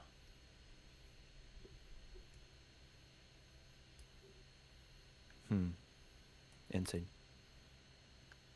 Except, quickly after, you're greeted with a and frantic. Leah, you okay? Oh, that's right. What's going on? Oh, Master Leah, Yeah. Master Leah. What's Sleep, going on? sleep that was taking me over quickly is overtaken by consciousness. I snap awake. Yeah. Master Leah, Master Leah! You hear some commotion outside your door. Yeah, I kick out of the covers, rush into the hallway. People seem to not be there, but everyone seems to be in your parents' bedroom. You can also hear your baby brother crying. Yeah, rush in. I rush in. Master Leah. Leah, having collapsed on her bed, is looking pretty pale, actually, as baby Zeal is in Gilbert's arms. There, it's gonna be okay. Freya, what's going on this time? Do I need towels? He says, do we need water? Freya doesn't seem to be in a very joking mood this time as she examines Leah's situation, her condition. Yeah, I look at Gilbert a little worriedly, and I hold my hands out. For what? For Zeal. For Zeal. If he stops crying when I give him to you, I swear. He gives him to you. Seriously? Okay. He walks up to... He stops crying. I don't really have the energy to laugh at him or anything. I'm just worried about Yeah, he about steps Leah. forwards. It's all right, Dad. It's okay. Leah? Freya, what's going on? Is this another one of these sly tricks? Is it time for... time for herbal medicine? Dad, shut up. Don's right. Please be quiet, Master Gilbert. Freya looks up. It's something serious? Freya shakes her head almost in like, you know, the grandmother. Oh my gosh, I can't believe you've done this shake. Master Leah, didn't I tell you not to push yourself so hard every night? Leah kind of just looks up at the ceiling, without much of an expression on her face. Didn't I say you were weak from birth? From the childbirth that you just had? And yet every night you'd stay up and train. Of course you're gonna get into this mess. Freya says. So I shouldn't call the... Gilbert, give me some cold towels. Right away, of course. And he goes... Yeah, Okay. I approach these two with zeal. Cold towels, right. Freya looks down. She has almost an angry expression on her face. Like, seriously, woman? After everything I tell you? I look up at Freya, like cradling zeal, worriedly. And she What's wrong? pinches the bridge of her nose. I keep telling her that she shouldn't be overexerting herself. And this is what happens. She says, I look at Leah. she's looking away from both of you. She doesn't... I look back to Freya. Just what could be so important that it would depend on your health, risking your health on.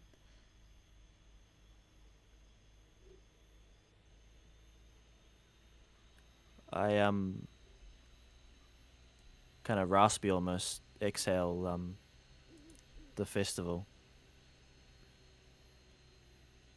And your mother almost echoes in unison.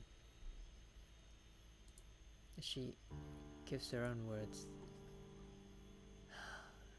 If only there could have just been one more day, She says, if only my body could have held out for one more day. Oh, please, says Freya. you're already pushing it at this point. Wait a second. Was it a mistake that Leah had said it was next week? No, she said it was tomorrow. didn't she? Tomorrow? Well, that's what you'd made her said last time. I thought you changed it. No, she said, do you know what's happening in a few days? In a few days, sorry. Yeah. But it's tomorrow. But it's tomorrow. Do you know what's happening in tomorrow? In a couple days? In a single Oh day? no. I was just making sure. Yeah. I know. She was like saying it generically. Do you know what's happening tomorrow? It's the Festus Glacierator. She leans on the bed. Actually, it's not tomorrow, it's the day after tomorrow. So,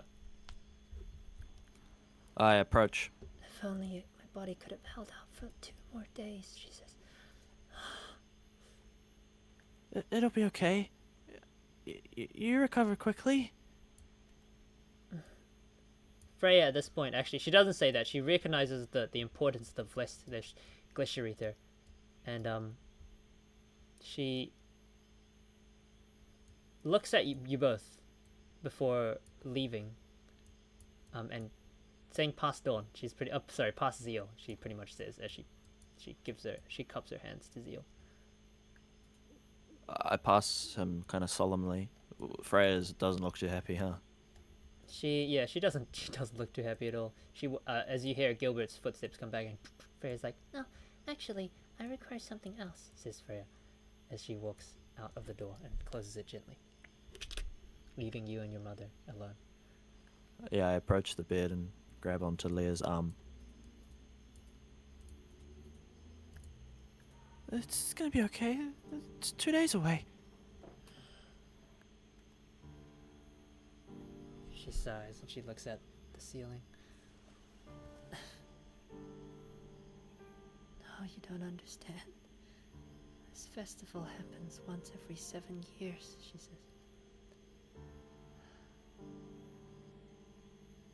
I'm not gonna make it there. Again. Oh no, not again. I'm not gonna make it there. Yeah, I quickly realized she probably couldn't make it last time either, because my birth. Well, no, she did. She did. You're 6.5. She made it just before you. Oh, right. I see what you mean. Well, that's what I think, anyway. Because I don't know that she went last time. Do I? Oh, 6.5. Yeah, you're right. How old are babies usually? Maybe 9 like months. 9 months, eh? Yeah. So 3 months? She would have went when you were 3. So if you're 6.5, she would have went when she was 3 months preggers with you. That's pretty impressive, to be honest. 3 months pregante. So yeah, she doesn't say it. Yep, that's what she did. She doesn't say that. She just leans on the bed. No, it'll be okay. We'll get you some medicine. She looks up. She shakes her head. There's no time to recover. Looks at you.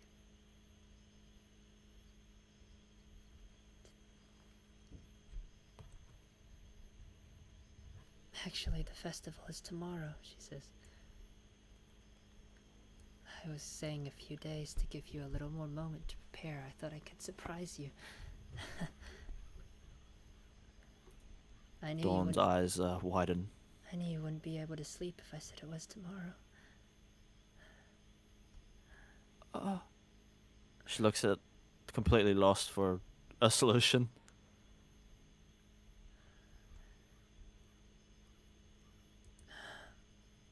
She covers her eyes with her forearm. Why did it have to be like that? Dawn kind of bursts into tears. It's okay, Mom. I know you tried your best. I practiced every night, she says. She kind of calms down a bit. As she notices you crying, she Yeah, I'm rubbing both eyes. She puts If you her didn't hand- have to train me all the time, maybe. She smiles. Actually, a tiny, tired smile as she turns and looks at you.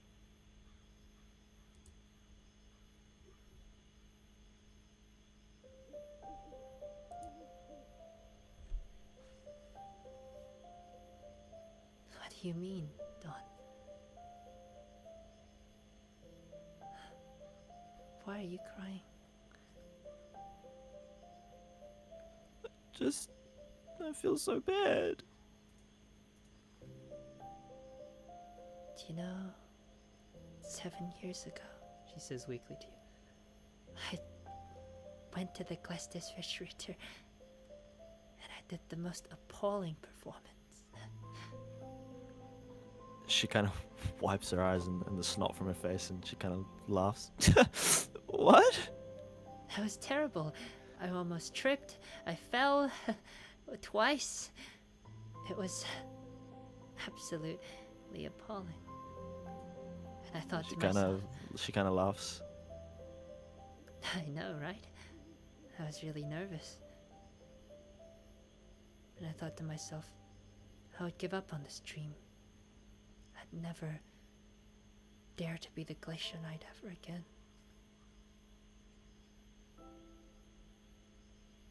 But then I started training with you, Dawn. And I realized how much I wanted it. To be the warrior of Mondstadt, the protector of our clan. Of our family, she says.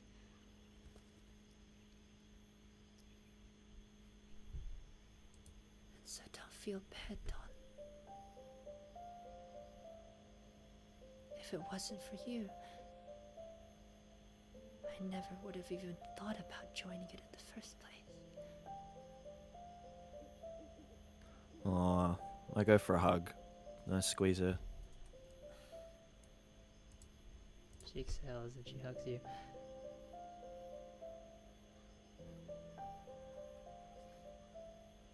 You can feel a warm tear kind of run down the length of your head as she goes in for a hug. You can try next time, right? My body will only get worse from here. You know, bearing 2 children is, She smiles. quite the burden. She kind of pulls away, stammering. Don't let Dad convince you to have a 3rd one, then. She smiles.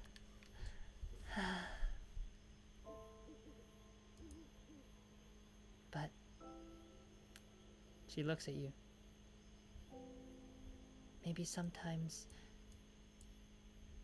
dreams are passed from one generation to the next.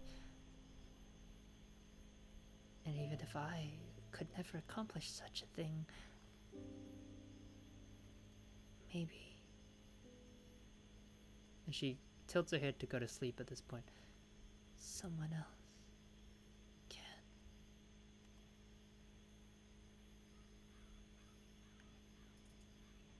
Dawn kind of pauses over her mother, who's just fallen asleep.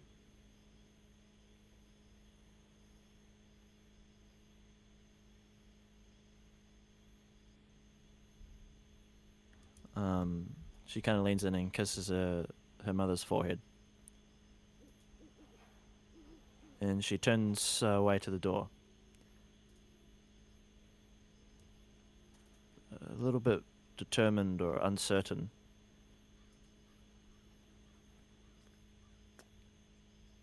As you go back to your own room and meet up with Freya and Gilbert, who's outside with Zeal, and Freya looks at you as you leave. She gives you a smile, knowing that the conversation was probably alright. As you have the most determined, solemn, and emotional sleep of your life, I guess, before quickly it becomes morn.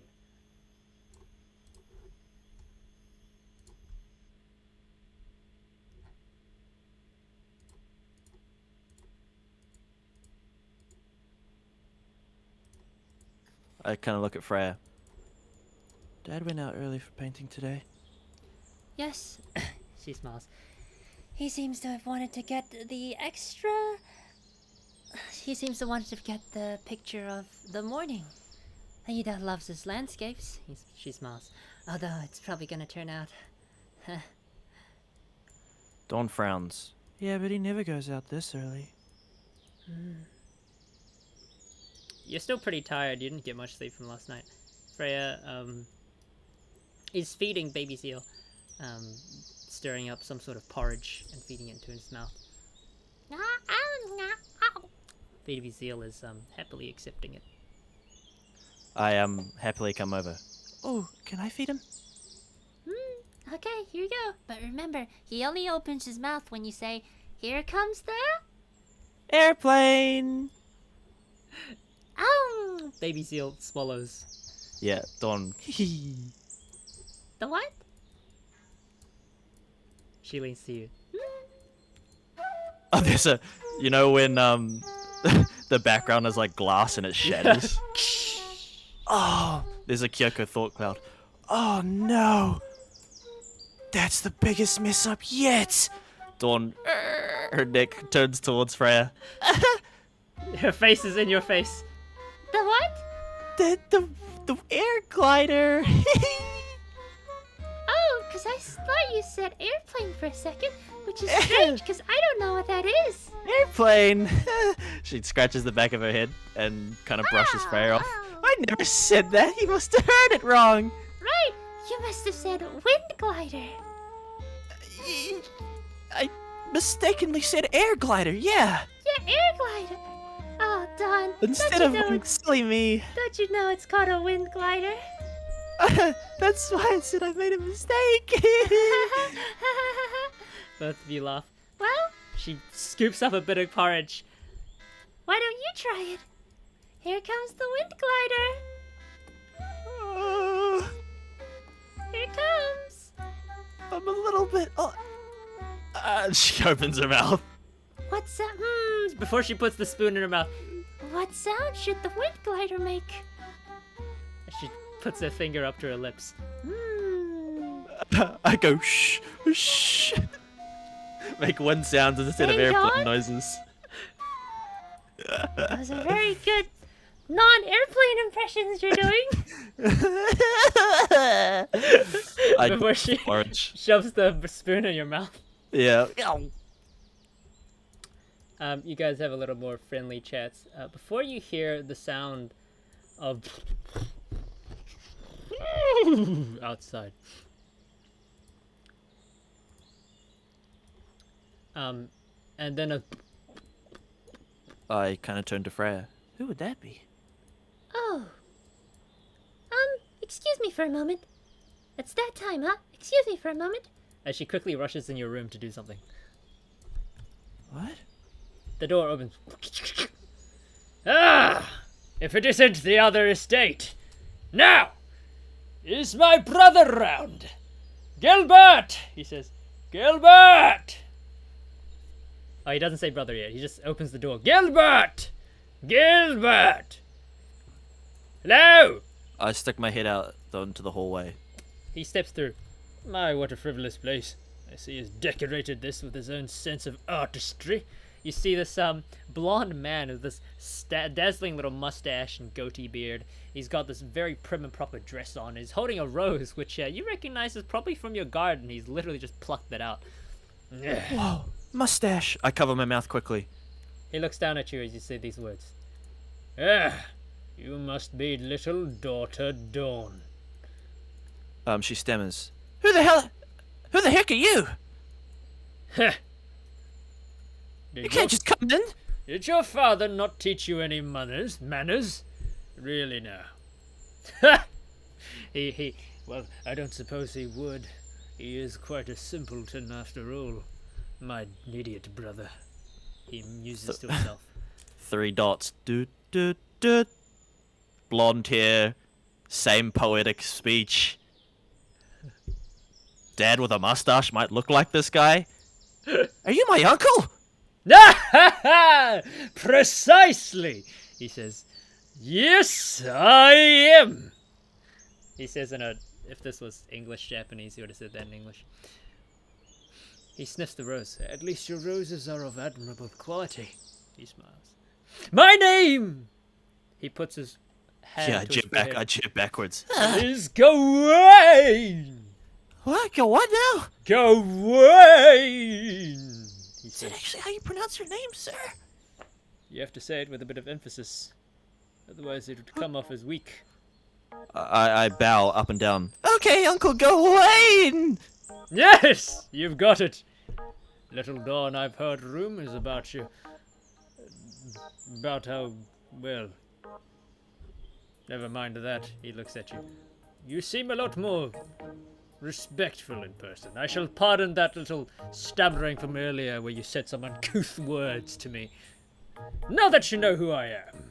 Mustache? I cover my mouth again. Oh! Yes. He twirls his mustache. Mustache. There's a time freezes for a moment. Wait a second. Is that why Dad went out early? Yeah. Freya comes back with a backpack of some kind. She lays it on the floor. Well, hello? I don't notice the backpack. How can I help you? Ah, you must be the maid. I'm here for transport of Leah. He says, we're going to the Glestes Fischrichter. Oh, of I look course. a little solemn. Oh, Mom's sick. Freya bows. Sorry, Master Gawain. I humbly apologize, but Master Lear is actually very unwell today, and will not be able to attend the ceremony. She bows. My condolences. Baby Zeal kind of extends his hands out and tries to eat the food, the spoon that Freya has left in front of him. He fails admirably. Gawain looks a little Yeah, shocked. I look somber. She's unwell? Well, we just recently had a new member to our family, so... That was like 120 days ago I've heard about Zeal, he says. It's only 3 months, Uncle. He says, "You're kidding me? This is the problem with this family," he says. "Your family always manages to screw up something. Last time at the festival of Glacier Ritter," he stumbles upon the words. "Same shocking performance. Your father never managed to perfect anything either. His art pieces always getting slandered," he says. "Nothing. Yeah, Dawn gets angry.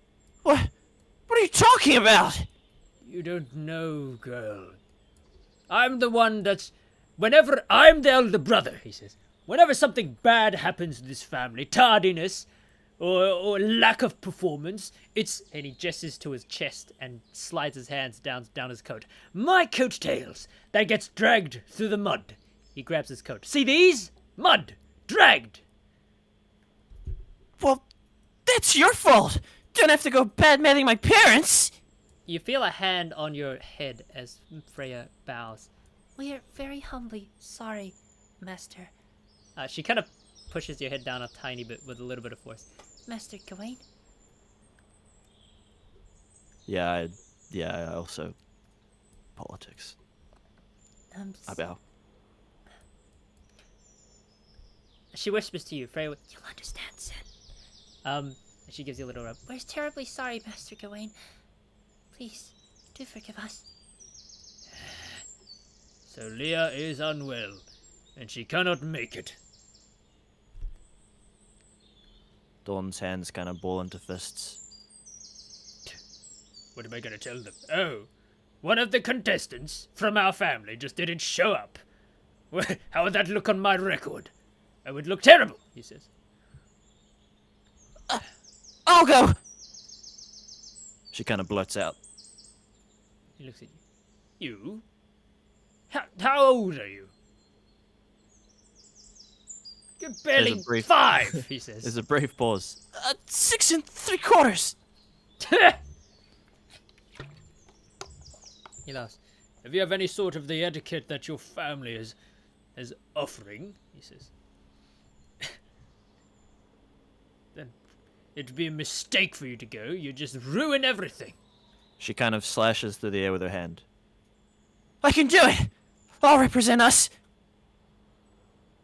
Dawn was previously thinking dreams for the next in line. She was thinking like in another 7 years when she's like 13, but this guy's really pissing her off, so. Seal seems to want to eat the food. I look fiercely at Gawain! Gawain looks at you.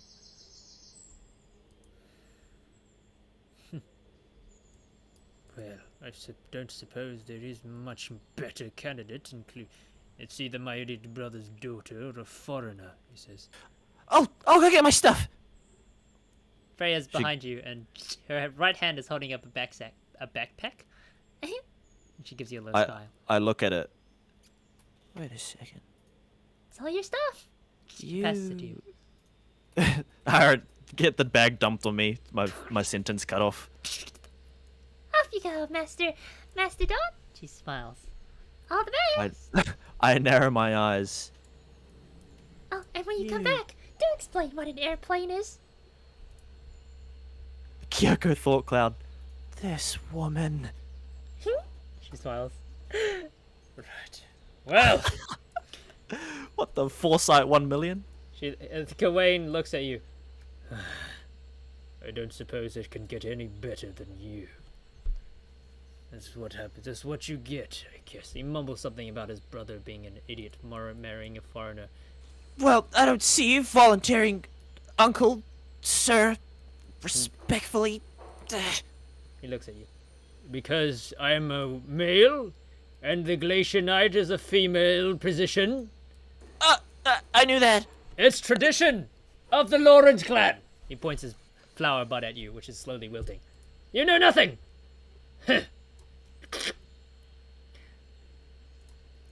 He leads you outside. Go away. I Freya wave to smiles Freya. as she gives you a little wink, Be nice. and she closes the door. Oh, I want to take Huashu with me this time. No shot. So it's resting like with your mother. She's like holding it. Oh, man. I need a sword. Why do I have a dagger? You see a blonde haired. Before I look at that kid, I turn to my uncle. You don't happen to have a sword, do you? He laughs. No, we're aristocrats. He bows his head. The only one that needs to wield the sword is the Glacier Knight. No, she is the one that protects the entire family and the entire clan. He raises his flower. You idiot! Nobles wear for show swords on their belts all the time in this time. She cuts herself off. I beg your pardon. Nothing. You want to lecture me on manners, girl? You want to lecture me on aristocracy? He looks at you. I curtsy. Sorry, uncle. No, I think this is plenty of time for a lecture. Why don't we start with Father. You hear a voice from the top of the caravan as you look up. You see a blonde-haired boy. I look up, sitting there. covering my eyes from the sunlight. I can't see him properly. Yeah, it's his sunlight. The sunlight is gleaming through his hairs, shining his hair follicles. Father, if we don't make haste, we will certainly be late. Ugh. I suppose the lecture can wait. And also, boy, why are you on the roof of the caravan? Well, it was getting quite musty inside, and I needed some better sunlight to read my book. Yes, but please don't sit on top of the caravan. Leonardo, get down from there at once. Leonardo. He jumps. He does a graceful little jump before he lands. Ah, He notices you. and you must be Dawn. I hold out my hand. Nice to meet you, Leonardo. He takes your hand and actually bends down and gives it a kiss on the back. My Lady Kyoko thought Dawn. cloud. Nobles. My Lady Dawn. How blessed are we to be graced with your presence this morning. So, where... I look between the two of them. Cousins? Well, if that's what you think of us, He looks at you. or perhaps we could be a little more than that. All right, but don't flatter her too much, says Gilbert. Remember, she's half foreigner. Dawn's mouth kind of gapes a little bit open. Get in the car, Leonardo. We are cousins, right? He smiles. Of course. My name is Leonardo 𝓓𝓾. Of the 𝓓𝓾, of House 𝓓𝓾. And you must be Dawn. I give him a sort of cheesy grin. Yeah, Dawn. He tucks his book to his chest and hugs it a little bit, giving it a very genuine smile. I've heard a lot about you, Dawn. Oh, really? Because I've heard nothing about you or Uncle. Yes, well, proper family needs to give proper family education. Isn't that right, boy?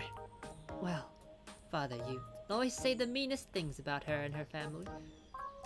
Well, it's because it's true. Like once I heard that she was I a... grumble. I heard that she was a what? You're on the carriage. Oh no!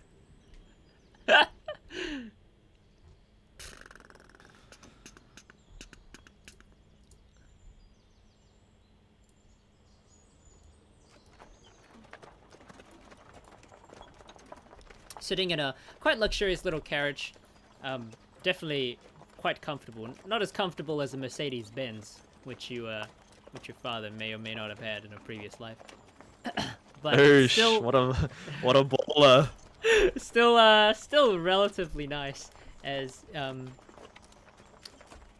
you smell the fragrance of the young boy next to you predominantly. He's put on some sort of perfume it's strong, but it's not offensive. It actually smells quite nice. As Gawain looks at the flower. I turned to adamantly. You smell quite nice. He shies away. Thank you. I'm oblivious. I'm just been like, wow, that smells good. And he's like, well, and you look dazzling today. I still have bed here a little bit, I guess. I mean, we rushed out pretty fast. The quirkiness of your hair adds to your charm, Miss Dawn. Dong! I start fixing my hair. Oh, in the window. Yes. Well, as you hear the drowning voice that you're not really paying attention to, Gawain in the background. So I was previously deliberating whether or not I should get red roses or purple roses for our garden. As you know, red roses practice a kind of formidability and tenacity in weeding the... this is literally just background noise at this point. Leonardo toast to you. I'm doing the, like, regular show. So, do you read any books? Well, purple violet roses are very sad. Yeah, ton actually. So different. Oh, really? Wow. Same here. He holds his book in his hand, which is nicely labeled as Legend of the Sword. Okay, no, that's not out yet. It's nicely labeled as what's the famous book of Mondstadt? The Wolf. The Tower of Law. No. The light novel version. Were there any Inferno cameos? Surely. The Tower of Lore. No, it's okay, sure. It's called the Tower of Lore, but spelt with an O-R-E. It's not a light novel. It's just a full-on novel. You'll see why later. But it's not a light novel, it's just a full-on novel. You can see him scrolling through pages. You must have heard of the series then, no? Anyway, but then again, black roses bring in all sorts of different kinds of fragrances. So more than any sort of thing that could ever come aside. Well, There seems to be so much there's no variation library in in Morningville, Are so... you guys listening? Yes, Father. we're listening. yes. Purple, Uncle. Anyway, I was saying about the lavenders. How the smell is just absolutely beautiful. Your garden is lacking a sense of permeating smell. Get your maid to hire a couple lavenders. I turned to Leo. I haven't heard of the series, no. It's wonderful. You must read it. It says, if you love reading books, then you must try this one out. The plot is amazing, and all the characters are just so relatable. I am leaning pretty close. Oh, yeah? His eyes actually kind of sparkle as he talks about it. Yeah, for example, there's this one character. Her name is Eden, right? And she has this terrible and dark past, but she makes a bond with this a spiritual creature of some kind. Wow, that sounds like a manga. And he pauses himself. Well, anyway, what kind of books do you read? That's about the parchment. You really need to fix up the kind of tiles that lean about your floor. It's seriously Yes, Uncle, kind of yes. It's so I turn back to Leo. unimaginable to me. Well, mostly history. Terrible. It's just I wish we had more fictitious books. Oh, history. he smiles. It's good to know of the past. It helps us to deliberate on our future. He smiles. Indeed, you must be very wise, Miss Dawn. You must be very pretentious. Thank you. He smiles. Hmm? No, I was thinking that. Okay. I would never say that. No way.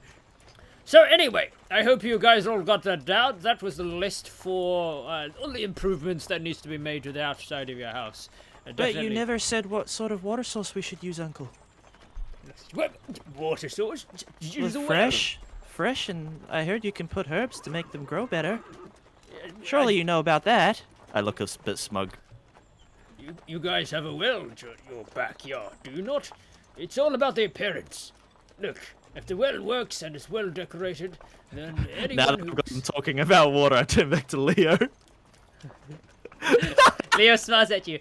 You're very quick-witted to deal with my father like that. Well, similar to my father, which is your uncle. He smiles. Yes. Insane. Well, actually, as you travel a little more, Well, next scene. you notice the map.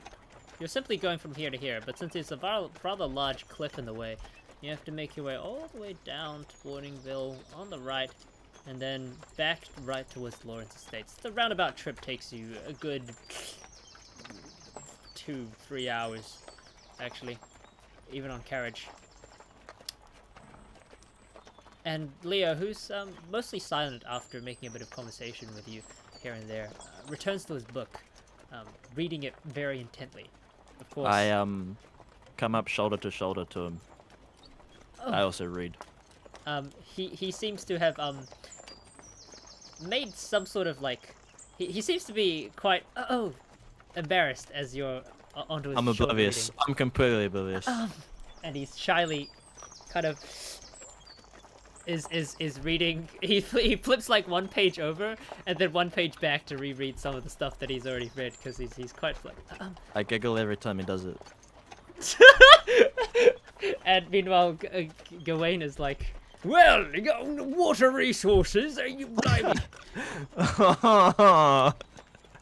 Oh man. But then he pauses in his speech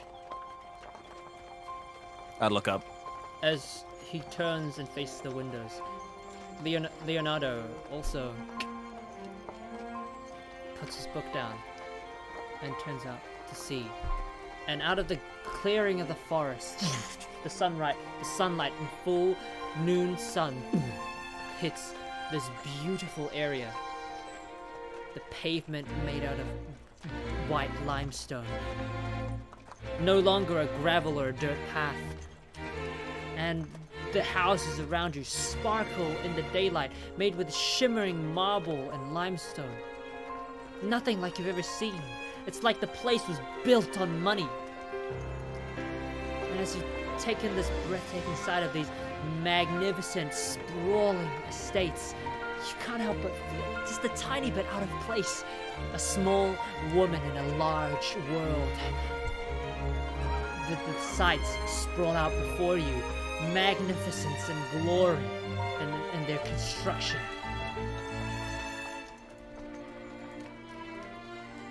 And you finally approach this estate, sparkling in midday splendor as the horses slow down.